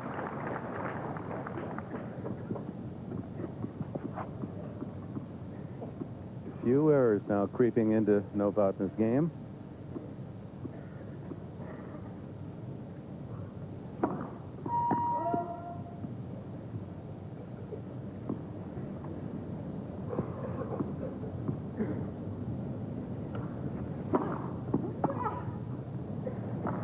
Well, a bounce and that placement into the body really jammed her. It's a combination. Martina Hingis is stepped up to the plate, and she's just playing a level better.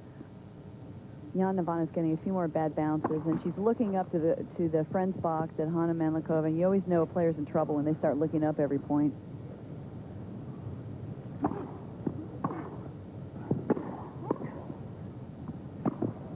That looked long. That was deep.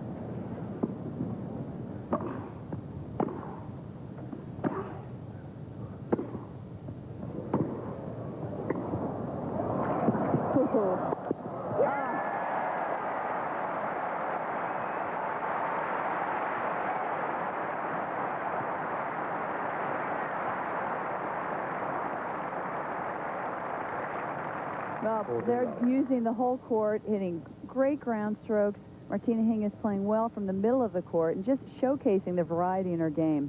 And we see that smile. Times when you see a point of that sort, the way she authored it, you wonder, how can she be only 16? Throws in a double fault, her first, in fact, the first of the match. So I think I'm most surprised. I'm not surprised that she's #1 in the world at 16. I'm surprised the way she plays, the variety that she has. Most players, it takes a little bit longer to acquire every aspect of the game.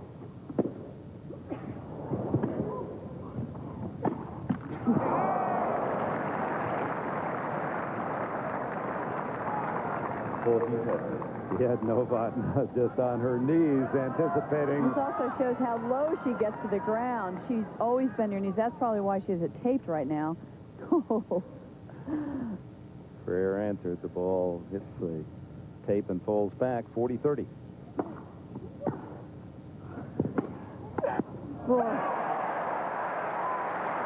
Good anticipation, Jana Novotna.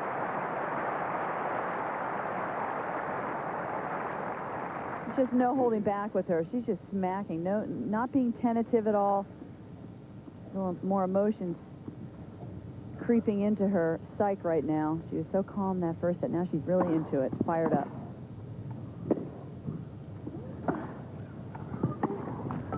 Three match or set points denied.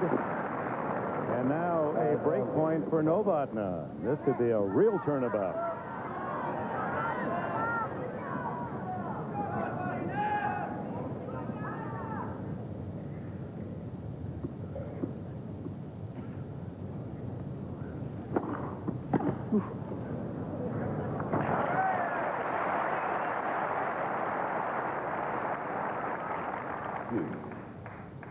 One of her better serves of the match, and it came Had a great time. I don't Knock know. away break point. You know, we see this big flat serve once in a while. I don't know why she doesn't do it more often. Because she sometimes throws in three-quarter spin and slice serves, but she has that hard serve.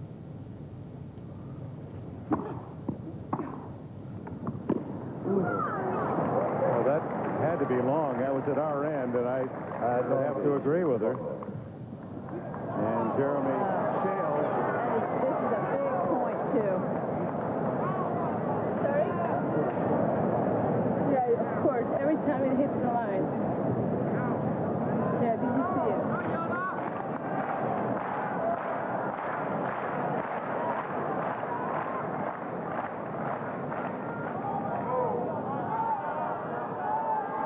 That appeared to be well beyond the line. We're right on the Royal Box end of the court, and had a pretty good view of the placement of the ball, but Jeremy Shales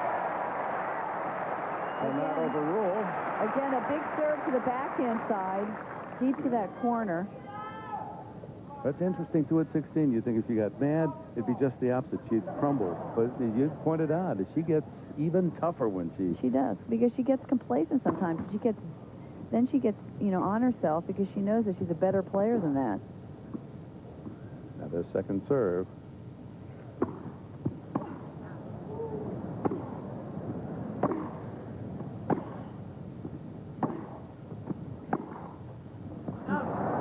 And the third break point for Novotna. And Melanie said, oh my, we've had 3 set points from 40 love, and now Novotna trying to get even. And Melanie, the more emotional of the two, she has to be calm right now because she senses her daughter is getting a little rattled, looking up to her all the time for support. This is the time for Melanie to be calm.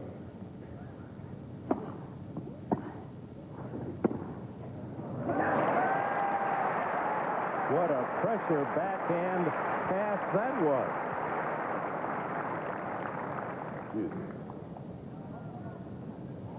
Another down the line. Jana, you should be seeing and sensing these shots now.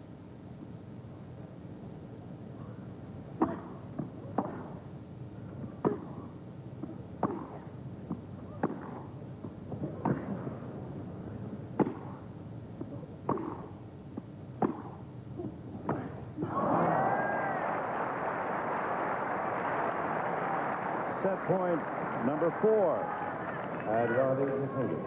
Longest game of the match by a considerable amount.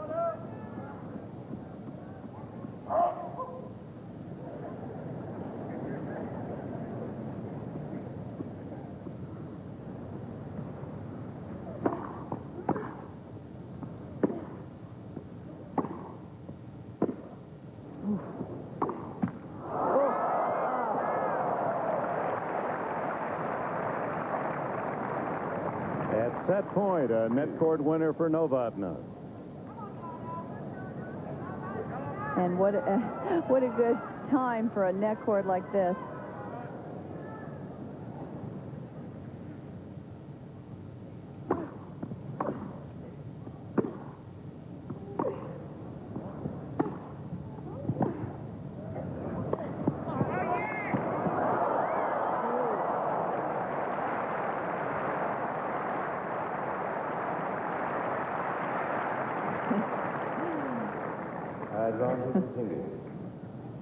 Novotna's a terrific athlete, isn't she? Yeah, but, you know, Martina's playing the whole court so well now. She's taking the net away from Novotna. And there we see that smile. We did not see that the first set. Set point 5 here to draw even in the match.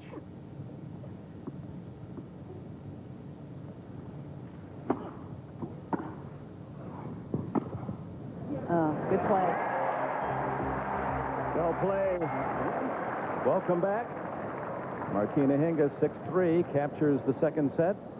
Final set as you look at Ken Rosewall, 2-time Wimbledon doubles champion, 4 times a finalist here. Never won this title. Probably, if you were to rate the top 3 ever, great players not to win Wimbledon, his name would have to be on that list. Sitting next to him was Jan Kodish. You couldn't really see him, but he did win Wimbledon. the year there was a boycott. He beat Alex Metrovelli in the finals. Sort of a weak year, but nonetheless, he did win it. Love 15. So Jana Novotna, her first double fault opens the third set.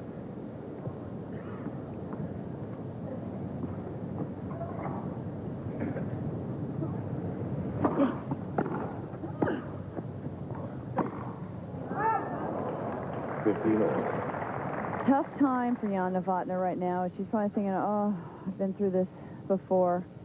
What must I do at this point? And she just needs to keep focused and keep playing the ball. Not look over at Martina. Pretty impressive, isn't it? Tested 12 times this year. Hingis, 3 setters. Perfect 12-0 record. I hope Jana doesn't know that.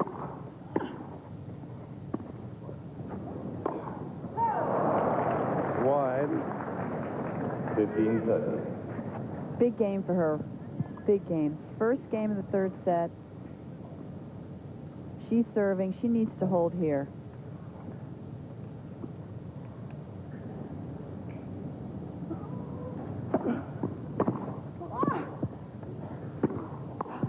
All right. So she anticipated it finally.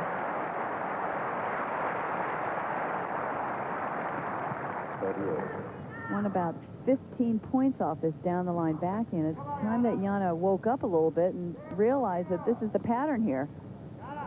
That could be the shot of the match if she doesn't start to read it a little bit better. Wait, please. Thank you.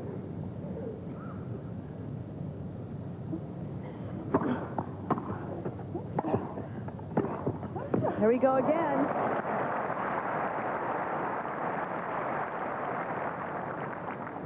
Well, she hasn't employed the cross-court backhand maybe once the whole match. Right. One time she had a soft cross-court angle, but 90% of the time she's going down the line, and Jana should just like hit it and run over there.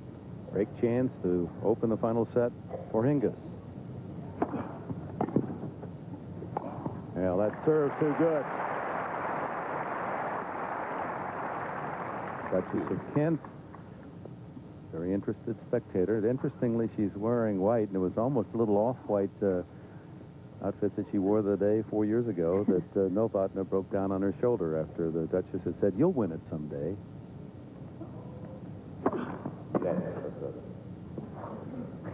And Novotna said she was all full of emotion, and when the Duchess said that, she just couldn't hold back, and out it came.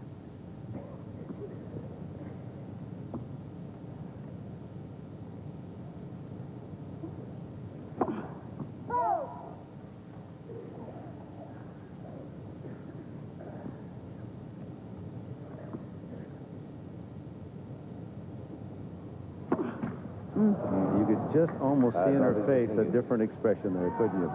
Another break point for Hingis. After that match, that 93 final, her coach, Jana Kournikova, asked Jana, were you nervous? And she said no. She said, I just went for my shots and they didn't work. She's really off on her serve at this point. Well, missing not even the beeper coming into play as she's so long.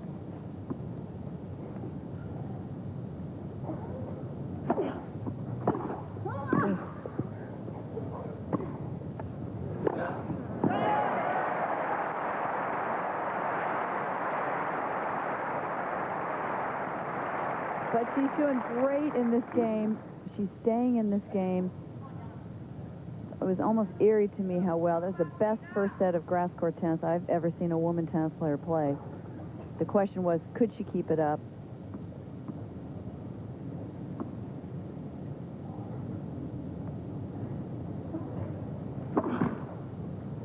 In case you're joining us late, Novotna took the first set 6-2 and allowed only 6 points off her serve.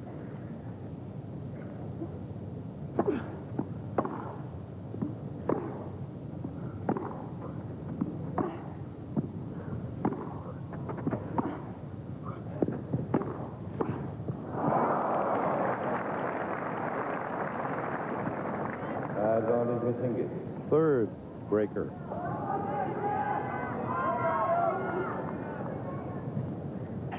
Oh, agonizing over that missed volley by Novotna.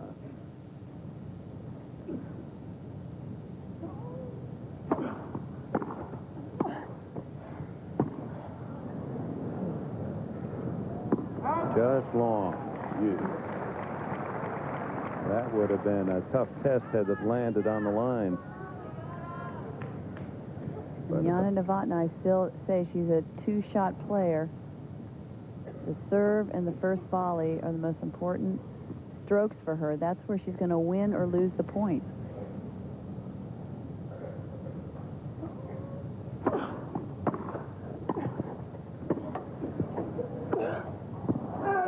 It's out.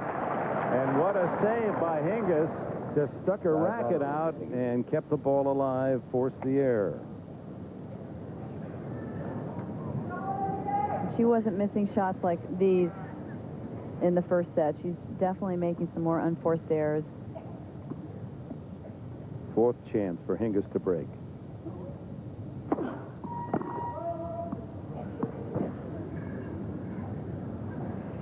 If I were her, I'd serve to her forehand rather than her backhand. That seems to be the strength in this match so far.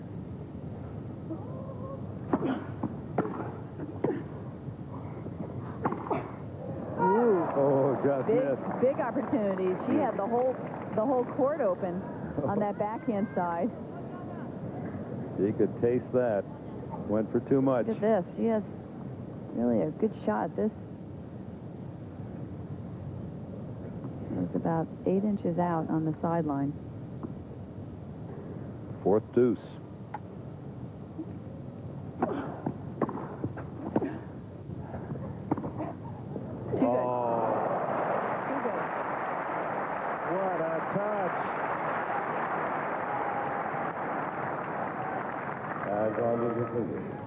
Very underrated shot on grass. So you have a tendency to think that you have to blow your opponent off the court and serve and volley, but the lob and the drop shots are two touch shots that are very important. She held that so long, too, and kept Novotna moving forward.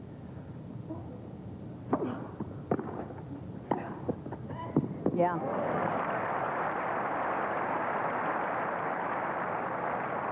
So this becomes the longest game of the match, opening the final set, as Novotna has fought off 5 break points.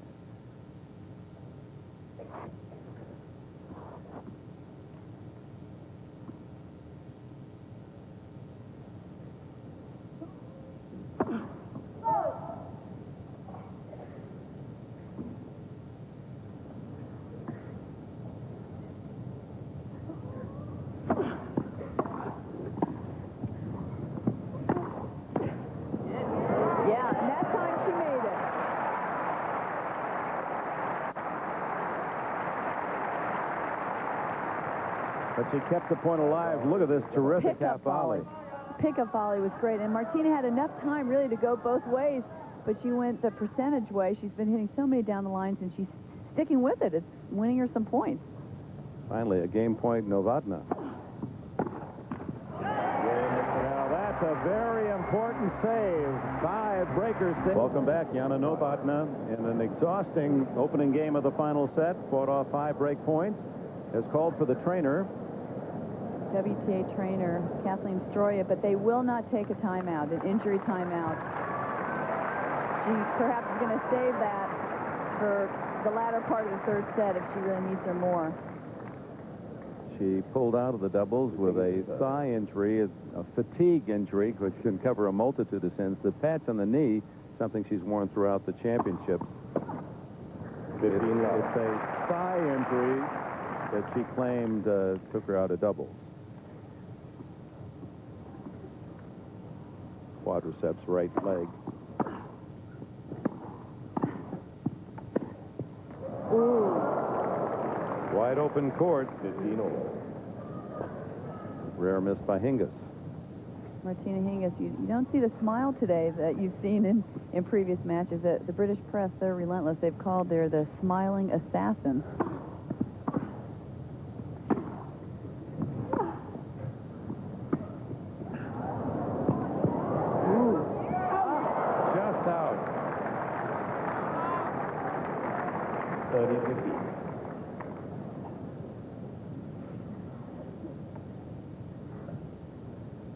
See that drop shot that shows the variety in her game, and Jana just missing on the sideline.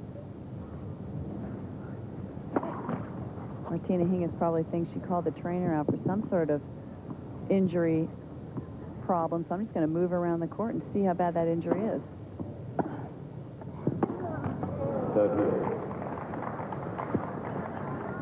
Good low returns from Jana Novotna. I mean, she's really slicing that ball low, and Hingis, when she misses in the net. She has to get a little more topspin, come underneath the ball a little bit more.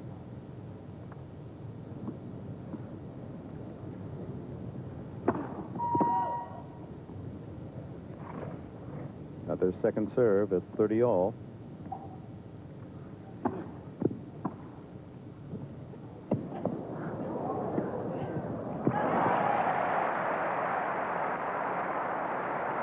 And now it's Novotna with a break point. 7-50.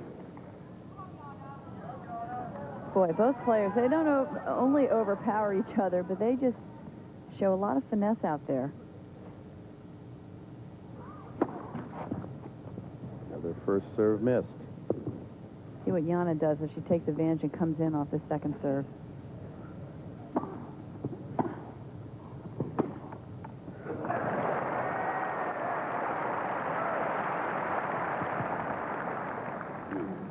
Pressuring every chance.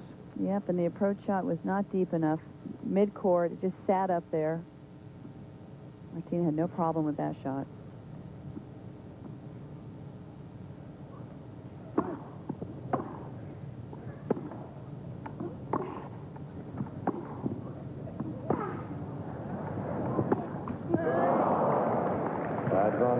Rumble from the center court crowd at the far end. Novotna's end. The ball hit by Hingis prior to the error was long, and another break point.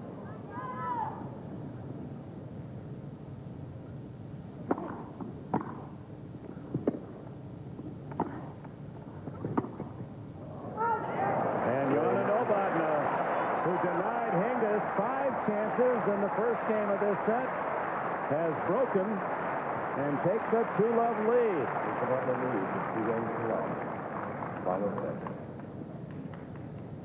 Coming up next on NBC, WNBA, the birth of a league.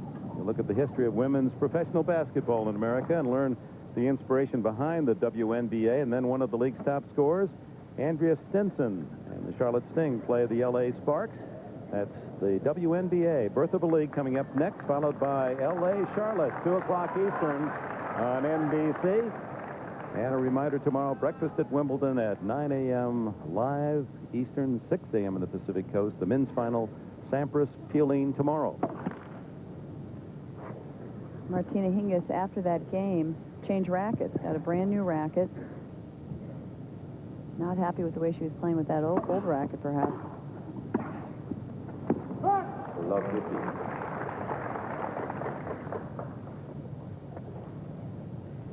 Very often with a new racket, you're going to get a little more zip to the ball if the strings are fresher. A little more power. That's what she's hoping for at this point.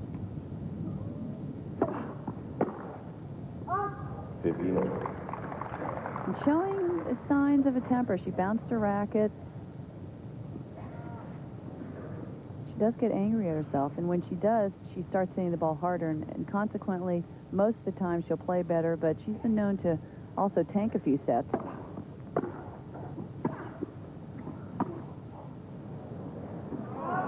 Just long.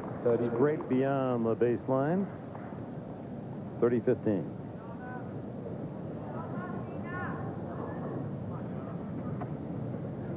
Pretty close.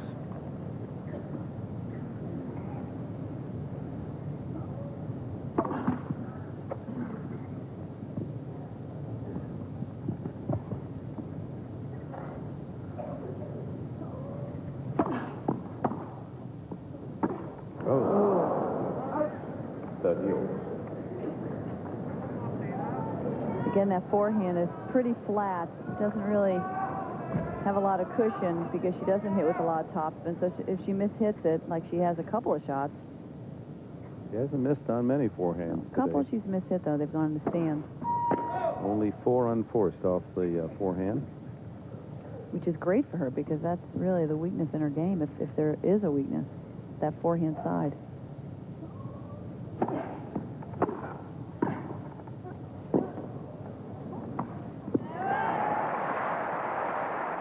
but she's been at the net so many times she hasn't needed to hit any forehand. Just a lot of backhand slice approach shots. Gets her racket head up in front of her.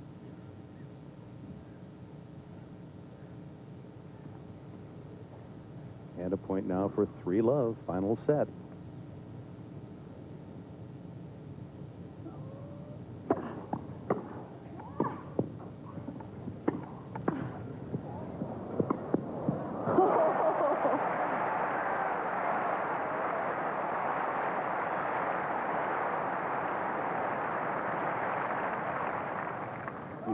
But Martina Hingis knows she's at the right place at the right time. She's so instinctive that way.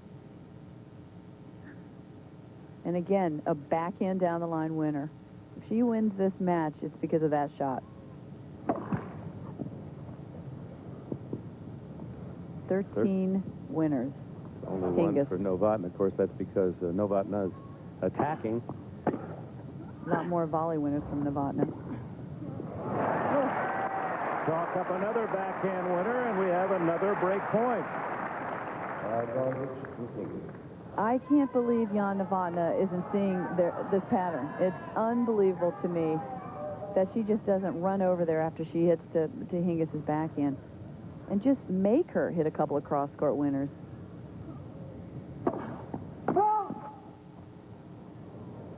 She's stubborn that way.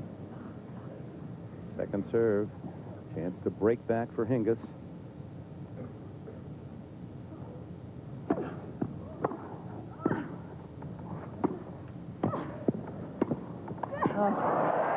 What a brilliant play. She picked off the ball midair. Breaks back. Green Acres is the place to be. Farm living is the life for me.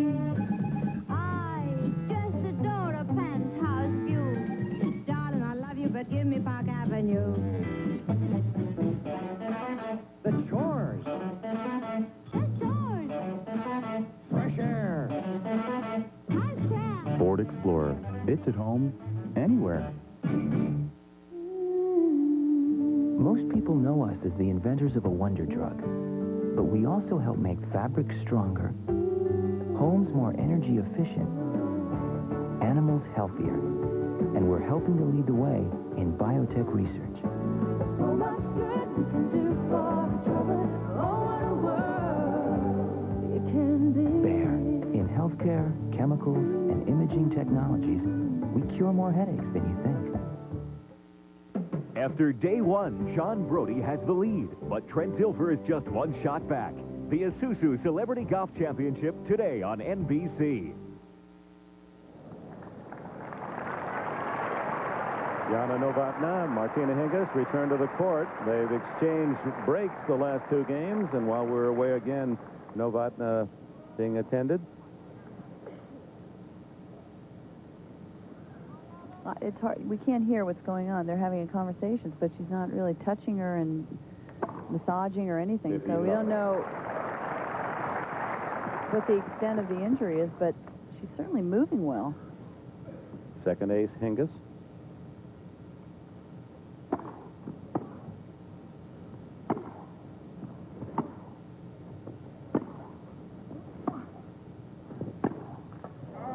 Again, she tries to go up the line.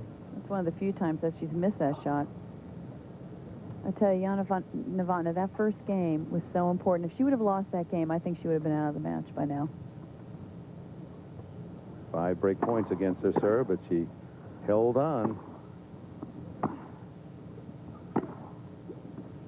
Oh, what placement.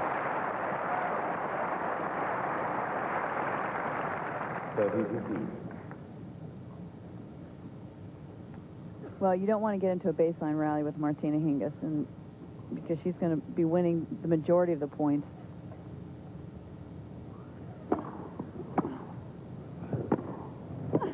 Cross court that time. Well, Martina Hingis starting to mix up the backhands, not going down the line so many times, mixing it up with some cross scores, some short angles. And she caught Novotna a little bit. She was anticipating, as you said, I can't understand why she isn't covering the line. Tried to there, and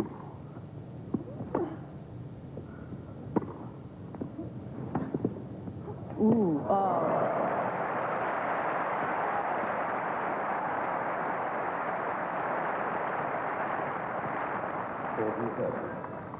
This is an excellent approach shot, deep. Jana Novotna is out of the court, but she just slices it an acute angle. 40-30. Point for 2-all final set.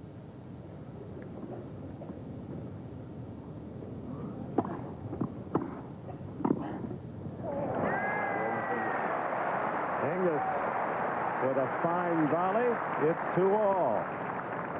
2-game goal, final set. Following Wimbledon, of course, they'll recalculate and rank the top players. WTA, and projecting based on this fortnight, Hingis will remain number 1, Novotna to 2, Celis, who is the number 2 seed, here to 3, Maioli, who had a good grass championship, and then Steffi Graf, of course, sidelined with a knee injury.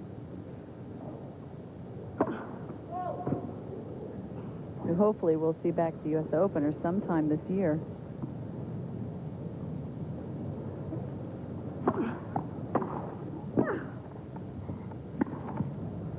Oh, she missed it. Graf, who won this championship 5 of the last 6 years.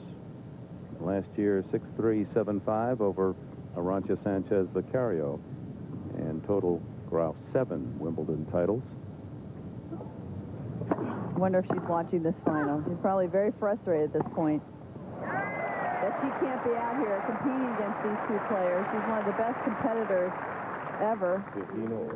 Hingis, as we watch this again, was very confident, was asked about Graf and the fact when she comes back, won't your number 1 status be in danger? And she said, basically, well, she'll be coming back from injury. Why should she be better than when she was before? Why should I not still be number 1? She doesn't just show remarkable, isn't it? Yeah, she doesn't show much respect for Steffi Graf, and it really is too bad. Steffi has been so dominant and hasn't had no real challenge since Celis in '93. So it'd be great for her to look at the state of women's tennis and say, hey, there are a lot of players that are very tough now. The depth is back, and maybe it'll present more of a challenge for her. Maybe that'll get the fires burning a little bit.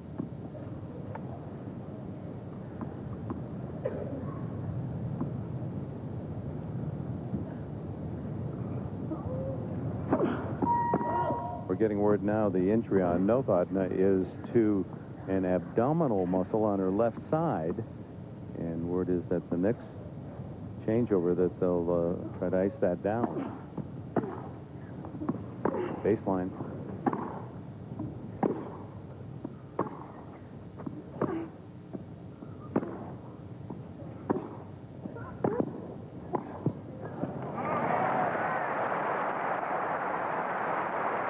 Great playing by Jana Novotna. That stomach injury, if there is an injury, that will affect her serve. If you watch her serve, she really stretches. She uses her back and really stretches up to the ball. Uses her whole body in this serve. If you watch the knees, the back, and then extends her arm up to the ball. But is not bending back as much as usual. And that's probably protecting the stomach muscle. The other shot that would hurt that muscle is the slice cross-court, across the body. That one. Certainly didn't bother her there.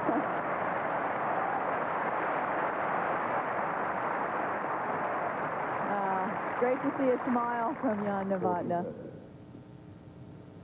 See, she really didn't use her stomach. She turned her body to protect her stomach on that serve. Still trying to get into the net where she wants to make her points.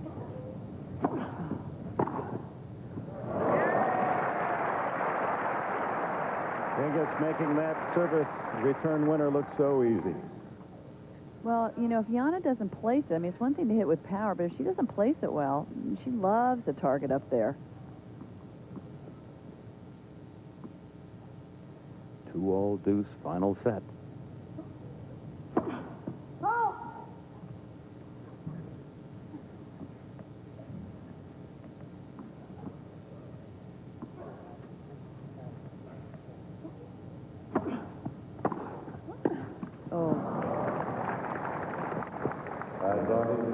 Hingis, who had 5 chances to break to open this set, could not, then did break back in the last Novotna service game to draw even, and now has a break point for a 3-2 lead.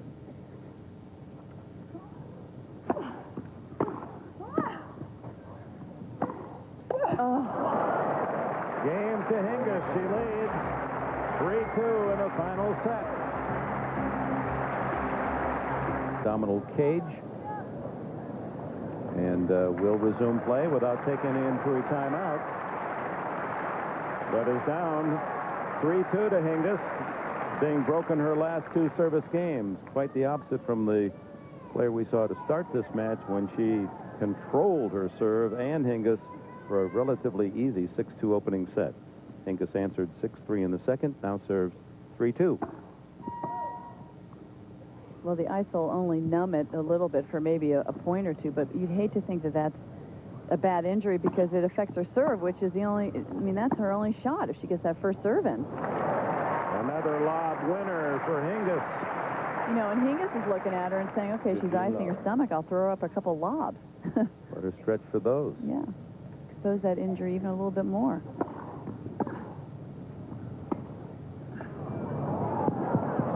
Beautiful drop shot. So a lob, drop shot.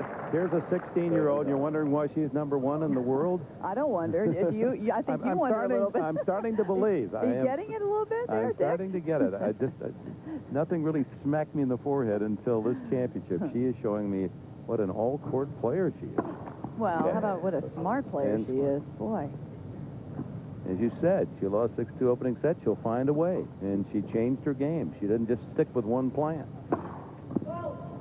And her play around the service line when she gets caught at mid-court is incredible. And the approach shot. I mean, everybody, you're either a baseliner, you know, you practice your ground strokes, you practice your volleys, but what about that third shot, getting to the net? That's just as important. Just wide. Well, Novotna had the winner anyway. Well, surely she can't expect every one of her shots to go in at this point. Racket's like a magic wand. Although that did look close. But Novotna had the ball in the court for the winner anyway.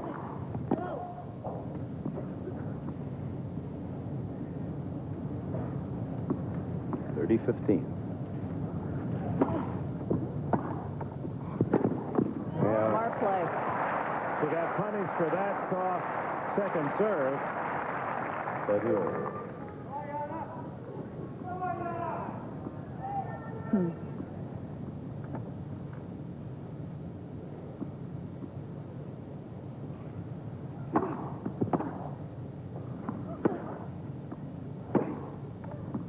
Ooh, around the line.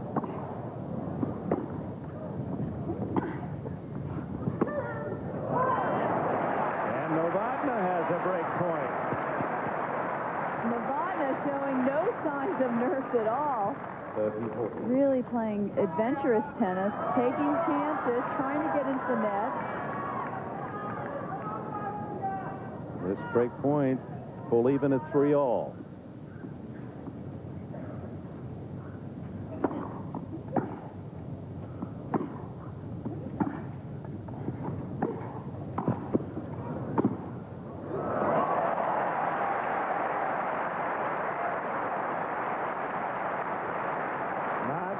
Players would have saved that point under pressure.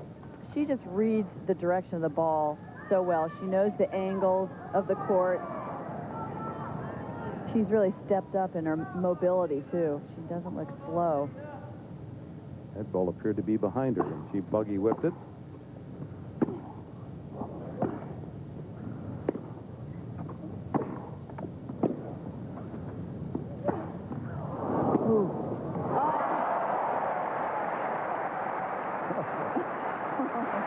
Off a net cord, she hits that winner.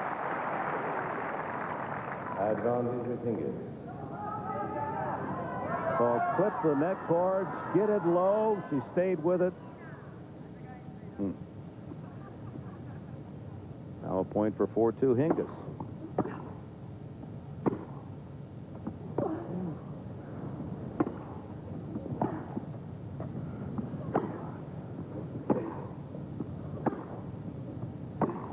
So Martina Hingis, final set, owns a 4-2 lead.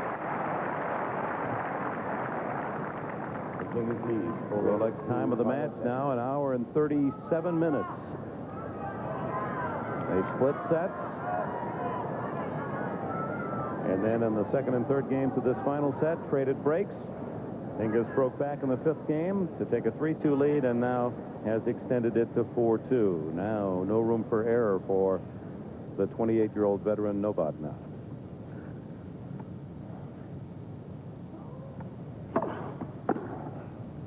Love to see. And again, Jana Novotna is doing nothing wrong. I mean, the worst thing you can say is that she's staying at the same level. Martina Hingis is unbelievable the way she's lifted the level of her game.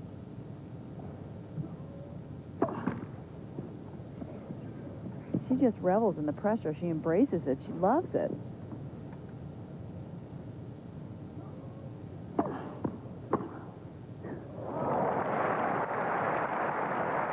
She's just taking batting practice now. Ripping clean winners. Probably just took a while for her to get used to Novotna's serve. I mean, she's only played one serve and volleyer, Nicole Arendt, who is a lefty. Now she's reading her serve a lot better. And that is her 43rd winner of the match. And a triple break point. Sitting on 3 chances to take a 5-2 lead and then serve for the championship. Can Novotna pull out something special to save this game? She'll need to, because it's slipping through her fingers right now. And even if she overhits, I mean, she's got to come up with something and not just play the same way. Take some more chances.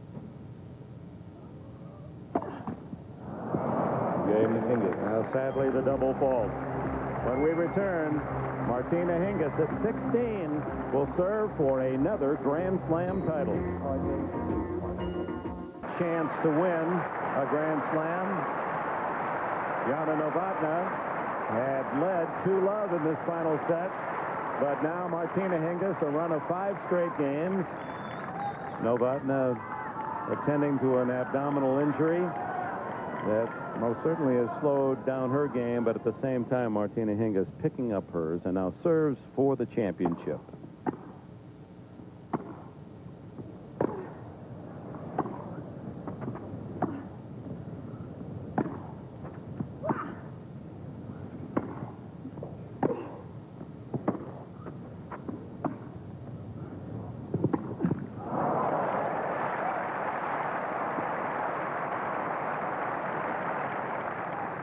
Well, there's one of those chances you talked about, Chris.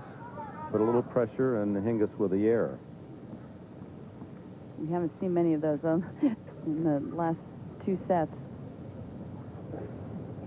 Hingis trying to become the first Swiss to ever win the Wimbledon title, man or woman.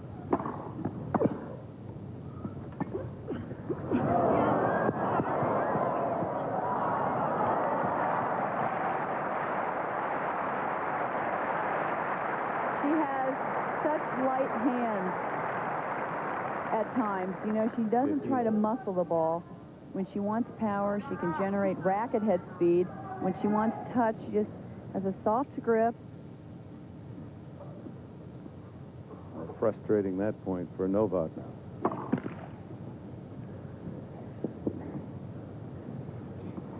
All 5-2. Oh, good slice forehand approach. Well, she's continuing to just play her game. I mean, the only way she's going to win, she has a chance, is just to keep coming in relentlessly on anything at this point.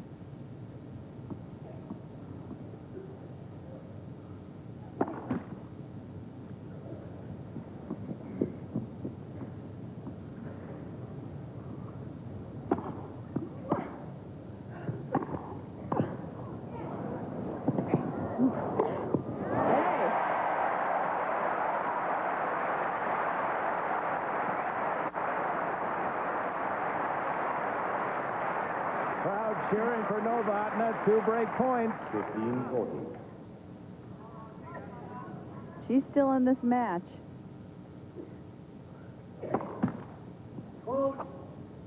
Don't count her out if desire counts for anything.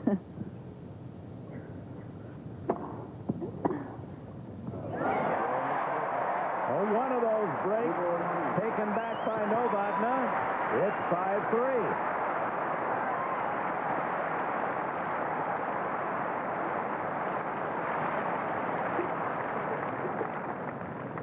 The Hingis leads 5-3, final set. Into the 16-year-old mature eyes of Martina Hingis. Her mother, a top 30 Czech player in the Martina Navratilova era, and great admiration for the tremendous champion Navratilova, named her daughter Martina with hope she could live up to that name. Well, she's totally dedicated her whole life to bringing up Martina Hingis and to be around her career, to be a big influence in her life. Crowd groaning with a fourth double fault. Part of that reaction. Martina historical. Hingis, well, Martina, and she was totally outclassed and outplayed that first set, and she figured out what she did wrong. She remedied it. She really changed her game.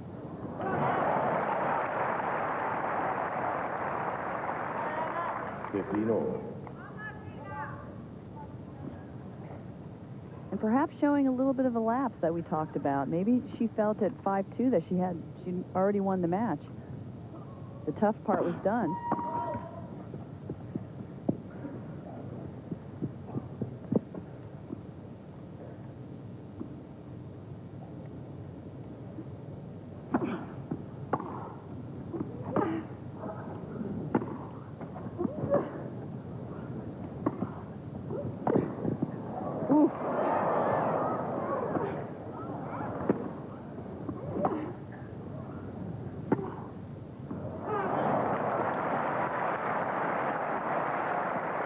Novotna scrapping to stay in that point and prevailed 30-15. Well, it's one of the rare moments that she won a baseline rally for Martina Hingis.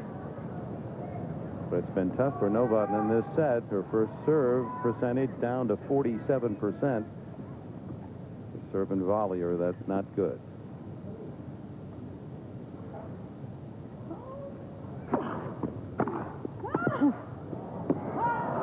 First serve in that time, but drilled on the return by Hingis, who is now 2 points from the championship at 30-all. If Martina Hingis wins this match, it's the backhand down the line. Won so many points, 12, 13 points. And Jana will be thinking about that shot for a long time.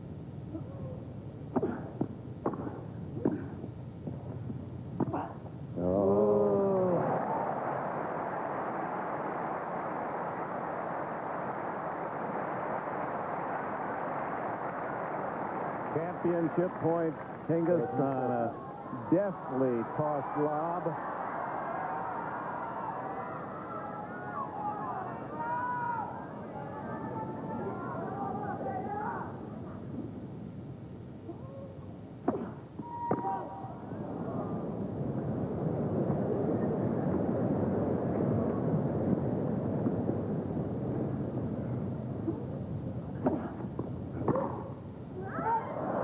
It's wide.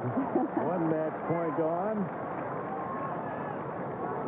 Little squeal from Hingis end.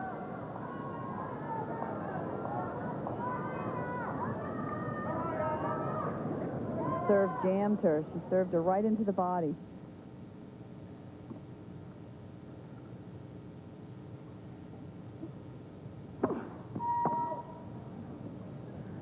Saving a match point, Novotna, the last time someone saved a match point in the Wimbledon Championship and won.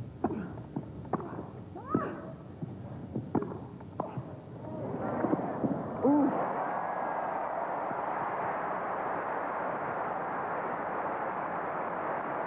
Jana yelling to herself. The last time a player in the women's final saved match point and won the final was 62 years ago. Helen Wills Moody against Helen Jacobs.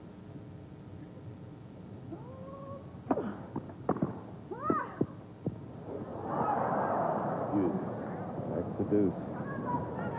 Oh, as the pressure gets greater, the grunts get louder. And I know Helen Will's Moody Rourke, 91 years of age, watching out in California. These wonderfully contrasting players. Veteran servant volleyer Novotna and the precocious baseliner all-court player Hingis.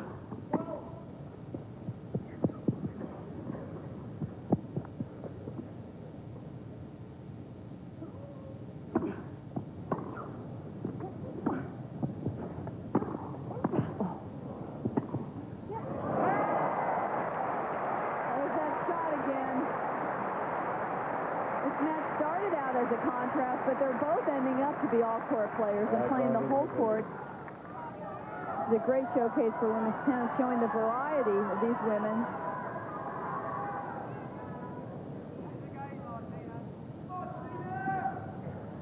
Second championship point.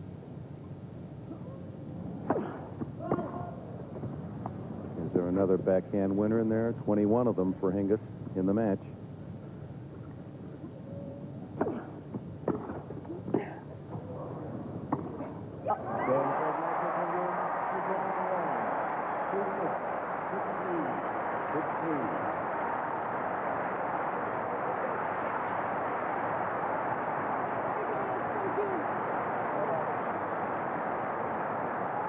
She's brilliant at 16. She's lost once all year. She's won 2 major championships and defeated in the finals of the other. Melody Molitor's daughter is building a foundation at such a young age. Who knows how great she'll be? Already a double Grand Slam winner this year. Jana Novotna, a great fight. Battling injury and a tough young opponent. Goes down 2-6, 6-3, 6-3 to Martina Hingis. It'll be interesting in light of what happened 4 years ago when Novotna and the Duchess of Kent meet on court to present the runner-up prize. Well, each day she builds those who believe in how good she is. And some wonderful evidence today. What a terrific win for her. She beat an outstanding player. And we'll be back with a trophy presentation. Always one of the top emotional moments in sport. At 9 a.m. Eastern, 6 Pacific, the gentlemen's final. America's Pete Sampras goes for his 4th Wimbledon crown when he faces Cedric Fioline. A Sampras win would move him within just 1 victory of Bjorn Borg's modern-day Wimbledon record. Breakfast at Wimbledon, tomorrow at 9 a.m. Eastern, 6 Pacific on NBC.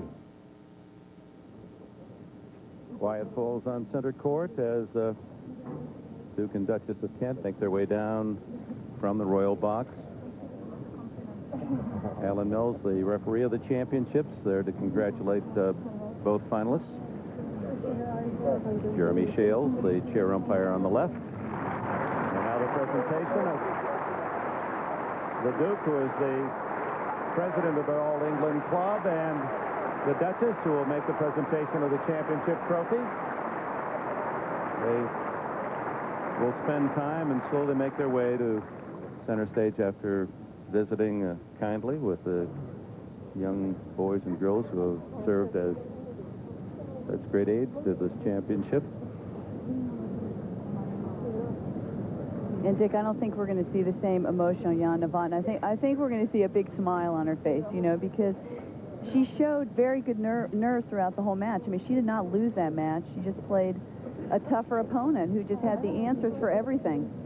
And that's why she's #1, Martina Hingis, right now. Oh, you better get ready because you're going there, too. I know. 4 years ago, she was 1 point away from a 5-1 lead, a double breakup on Steffi Graf, and totally disintegrated, and that was the cause of that emotional outpouring. Now, that first set, Jana Novotna, I've never seen a better first set from any woman, and I've played Martina a lot, but it was picture-perfect tennis, no errors, a lot of winners, just really solid grass court tennis. Speaking to each other and in Czech. Well, in one of the 4 languages that they both speak. They have a very healthy respect for one another. Good vibrations with these players, unlike some of the players in the locker room.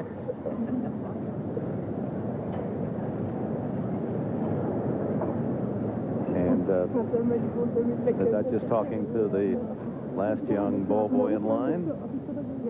And now with the Union Jack covering the pedestal where the trophies rest. Chris Gorringe, top executive here at the All England Club. And out comes Jana Novotna for the second time runner-up Wimbledon.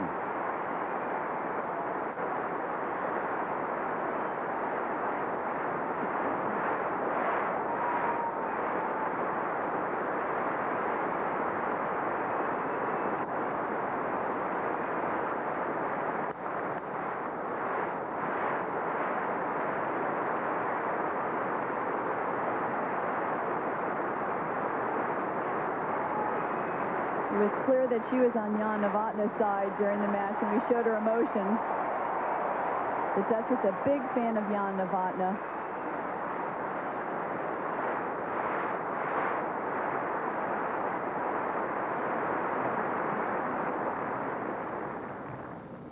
And now the unbelievable talent of this young champion, Martina Hingis, rewarded with her first Wimbledon title. Only 8 more to catch her namesake. A very proud mother. And Dick, nobody has ever been this good at 16 years old. She certainly has the staying power.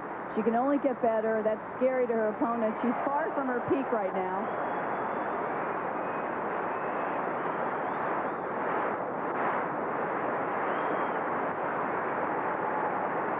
Of the hundreds of thousands of young women who have tried this century, the youngest to be so good to win Wimbledon. Jeremy Shales, the chair umpire. He has worked all the Wimbledon finals, ladies, men's, mixed, and both doubles. One of the few to have that honor. 52 years of age, 54 now, from Teddington, Middlesex, England. Sort of an underappreciated, being an umpire, being a linesman, you know, they get abused a lot, but it's a very important role in the game of tennis. The ball boys, the ball girls, the whole setting.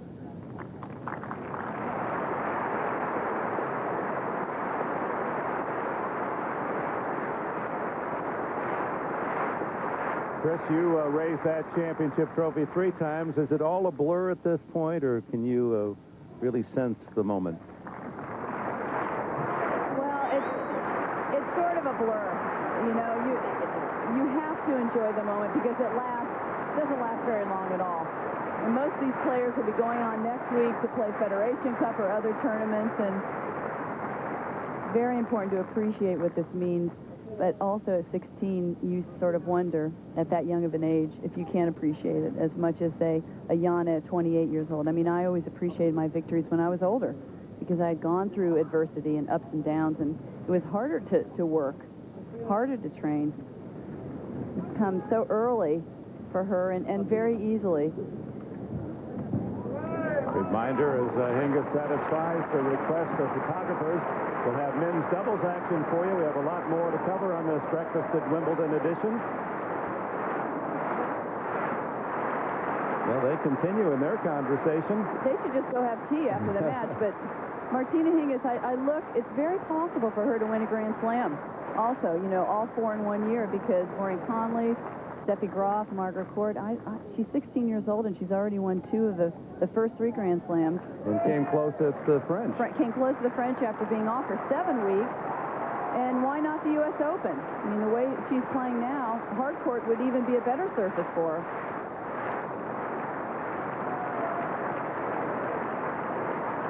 Those are wonderful shots of her mother.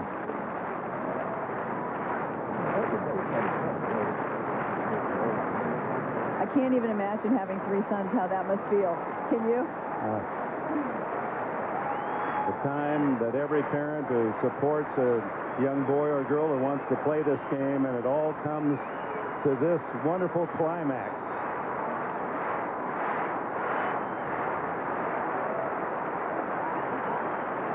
Well, they have a great relationship. I hope it stays that way. Martina, she's getting to be more and more independent. She's a very strong-willed young woman. Her mother will have to just grow with her.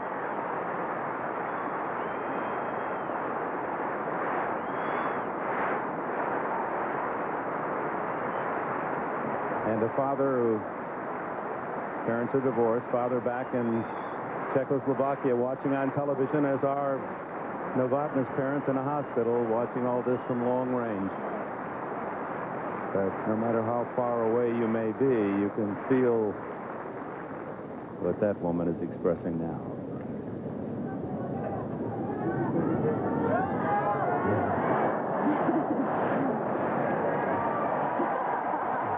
Wishful thinking.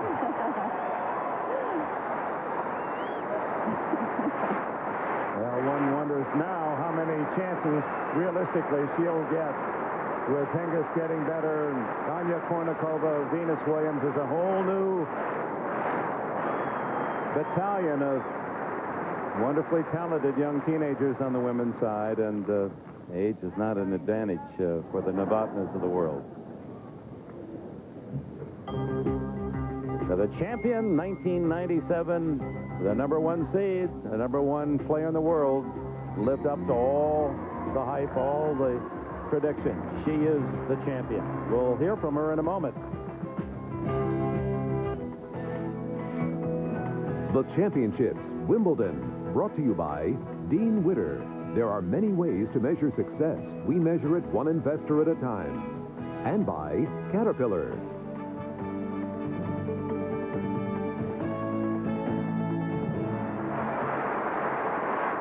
Welcome back to center court. Jana Novotna taking a victory lap, and for her, this was a win. She battled through the championship.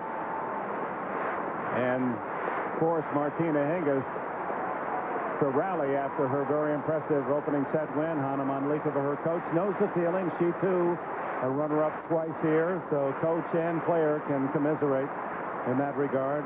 Manlikova lost to Martina Navratilova and to Chris Evert in her 2 Wimbledon finals. Martina Hingis will shortly, along with Novotna, leave court, and Bud Collins there waiting to get the reaction of both players. We'll have men's doubles. Woodford and Woodbridge from Australia, they're working on their own piece of Wimbledon history. You know, they've won 4 straight titles here and trying to tie the all-time record of 5, and you have to go way back to the turn of the century for that record. They'll be in action, and you saw Woodbridge play against the remarkable talents of Pete Sampras in the semifinals. But this July 5th, 1997, heralds the first Wimbledon championship for Martina Hingis.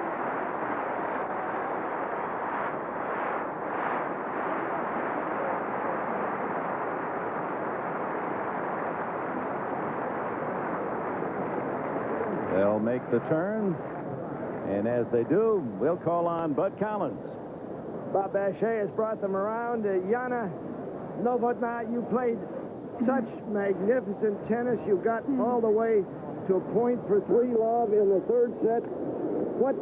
What happened then? Well, I guess it wasn't enough, obviously. I thought that I played really well in the 1st set, even though I was struggling from the beginning with my serve because of my pulled abdominal muscle, and I was getting a little bit tired towards the 2nd set, and it was starting to hurt a little bit, but nevertheless, full credit to Martina. I think she played magnificent tennis today, and she found a way how to pass me, and she kept doing it all the way till the end of the match. You did you play your game? You were just going to come regardless, hell or high water. Well, absolutely, yes. That was the tactic, to come after everything, make Martina win it or lose it, you know, and I stick to that till the end of the match, but again, Martina was just too good today. Too strong. You played awfully well, though. What do you think was the point that turned it? Now, you had 3 break points. Well, in the end of the 2nd set. I wouldn't look at it this way. I think that the turnover really started in the beginning of the 2nd set when I was slowing down on my serve because I couldn't really stretch up. I was quite limited there, and Martina took advantage of that, and from that point she kept passing and passing. Gratui, you played magnificently. Thank you. Thanks. And here's the champion. I bow to the queen, the new queen. We don't have too many 16-year-old champions around here. You're a little older than Charlotte Dodd was 110 years ago, but I don't think she played anybody like Jana Novotna. How did you turn it around? Well, I just tried to keep the ball in the game, but she didn't give me enough space to make some passing shots in the first set. But I was like, come on, I can't lose anything anymore, and just play her game and try to make her tired. She gives me enough space, and well, I didn't play bad in the first set already, but I mean, I just came back out of there and I played a great match. She had a point for a 3-love lead in the third set, and did you anticipate? You got a backhand passer there that seemed it was going to be her point. Well, I don't remember all the shots I made. I mean, some of them, they were pretty lucky, but I mean, she was just so close to the net, and she was like so hard to pass in the first set, and in the third I was getting a little tired, but then, I mean, I just hit some of unbelievable shots. 3 break points she had against you when you served for the first set. If she gets one of those break points, are you going to lose? Well, you can't tell. I mean, if I would lose the first set, so she would start to serve, and I would just try to make something else, but I mean, I started in the second set, and I was always the game up, and that helped me for sure to concentrate more a little on the returns. 3 major championships played this year. You're in the finals, and you make 2 for 3. Not bad for a 16-year-old. Well, now, when I won the Wimbledon competition here, so it makes me even more upset that I lost that finals in Paris. But to Maioli. Because I could go for a Grand Slam, but she was just a better player there, and I mean, to win Wimbledon, it's like... We thank you. Here's the trophy and the face of the 16-year-old champion. Thank you, Martina. Dick? Already thinking about her place with the elite Grand Slam, and who knows how many opportunities she will have. Certainly establishing herself as the best player in women's tennis, Martina Hingis, far beyond her 16 years in every way. On and off the court, Jana Novotna close, but runner-up again here at Wimbledon. Well, she'll have these pictures that maybe she can fool grandchildren with someday. Yeah, I held the Wimbledon Champions Trophy. See? Well, coming up next, Woodford and Woodbridge, the conclusion of their men's doubles semifinal against Wayne Black and American Jim Graff, plus 4-time Wimbledon doubles champion Peter Fleming reflects on the man with whom he won those titles, a guy named McEnroe. And we'll have a tribute to Forrest Becker and a preview of tomorrow's gentlemen's final. But first, Beth Ruyak and a Sun America Sports Desk update after these words.